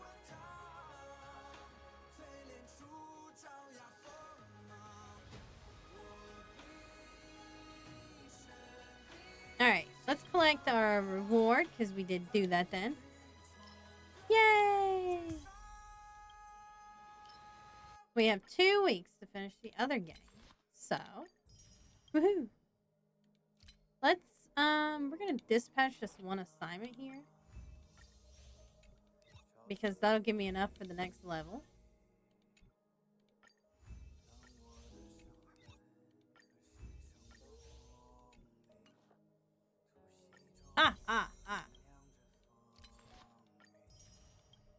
Oh, we're only 5. Oh, wait a minute. There's more now. We get 2 weeks to reach level 70, I guess. All you get is credits afterwards. Which is pretty nice still. Could use a lot of credits. Lots of credits.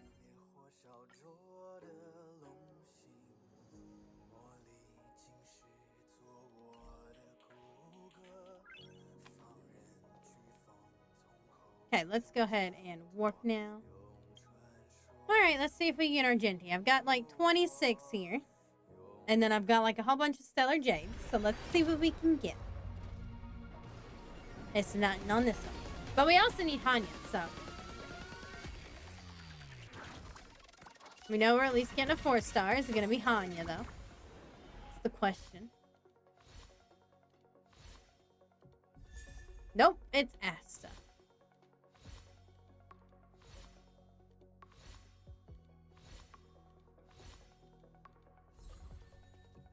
We got Asta once more.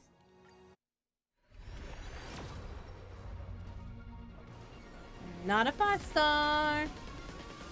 Should at least get a 4-star though. Yep. We got another 4-star. Should get a 4-star every 10 pulls. Oh, we got another light count. That's our 4-star, I guess. Unless I get lucky and get another one. This doesn't seem to be the case. Open a light cone. Okay, we're gonna exchange. Ooh. Get one here. How many I get there? It's enough to do another 10 warp. And just, you know, spend all of it. See where we get. Alright, what's our 4-star this time, Pom Pom? At least give me Hanya. At least give me Hanya. Oh, I got Lynx. And Asta. Well, okay, got a twofer. But that is not the character I'm seeking.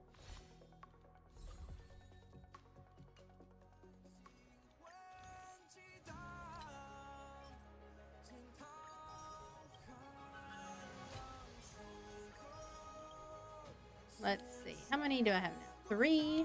I'll buy 7 with Stellar Trades. Oops. We know we're not getting it in this 10, but I want to do it in 10. So.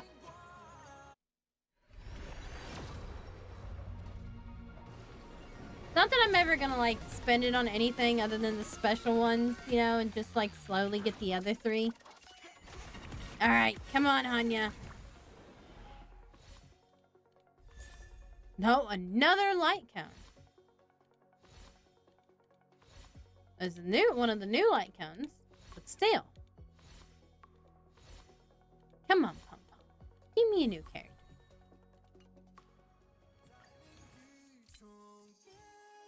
Dang it. Okay. This might be the end of it. We'll see. All right. Wait a minute. Did I not buy another one? Ah, I must have bought. Yeah, I was able to buy that one instead. Dang it, dang it, dang it. You little shit.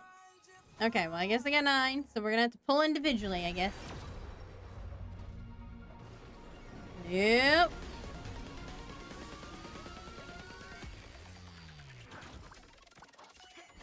Oh, we got a 4-star, though. Hey, and we got Hanya. Hanya.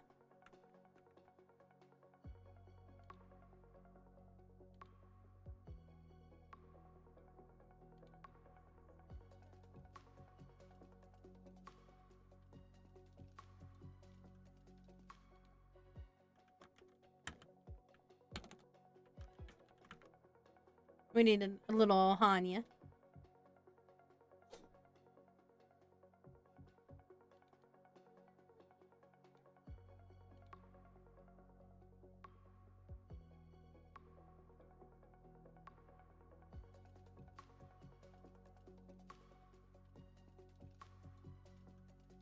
Oops. Hang on.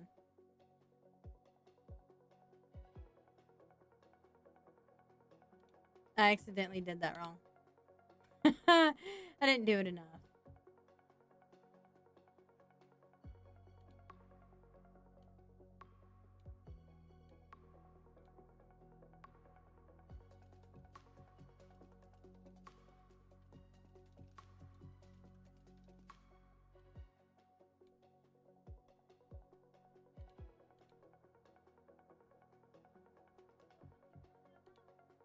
There we go.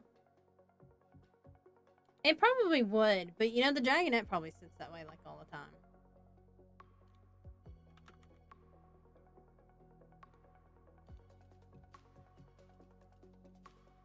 There we go. Alright, another warp. Probably not gonna get him today, even with all those warps. So at least that builds up my pity. Too bad I couldn't just get one. And I'm not going to use the regular Star Rail passes until I get Argenti, obviously, because that's really bad. Because I will end up getting another stupid 5-star light cone. Use my pity on a 5-star light cone. Who does that? Who does that? Pom Pom does that. That's it.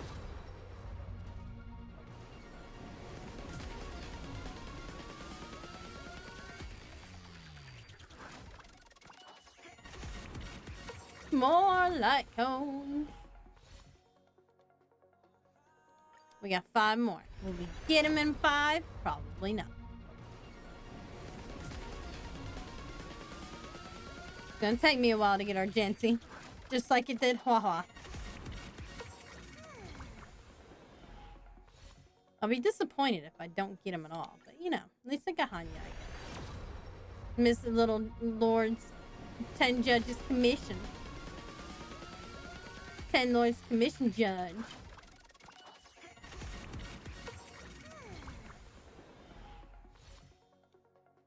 Come on, Pom Pom. I got 3 more.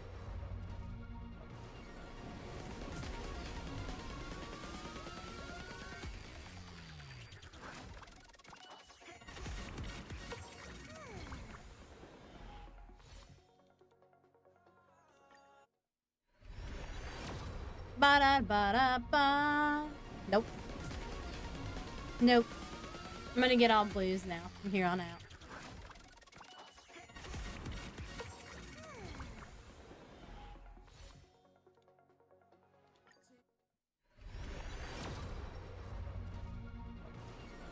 And nothing.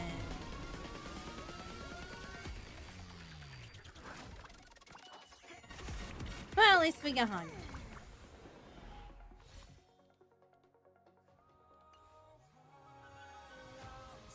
Alright, we got little Miss Hanya right here.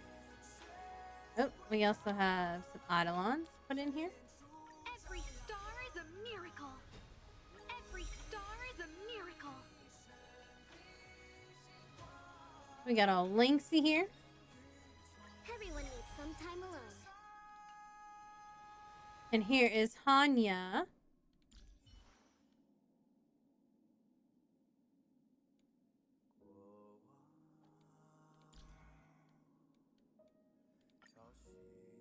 It's been a while. How have you been? Nice. Alright, we're gonna head off here for the night. Almost done with all these achievements, too. Alright, let's see who we got to raid.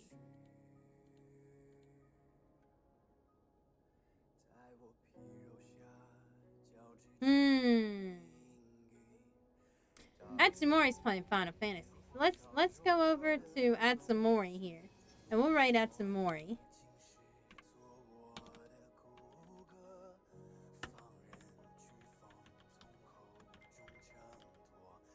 Alright. This is gonna be our raid message.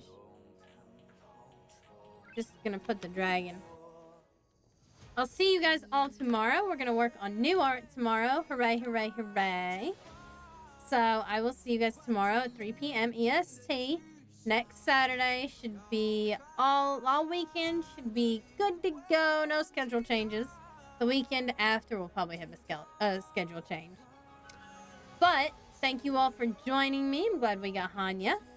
Everybody have a good evening. Goodbye.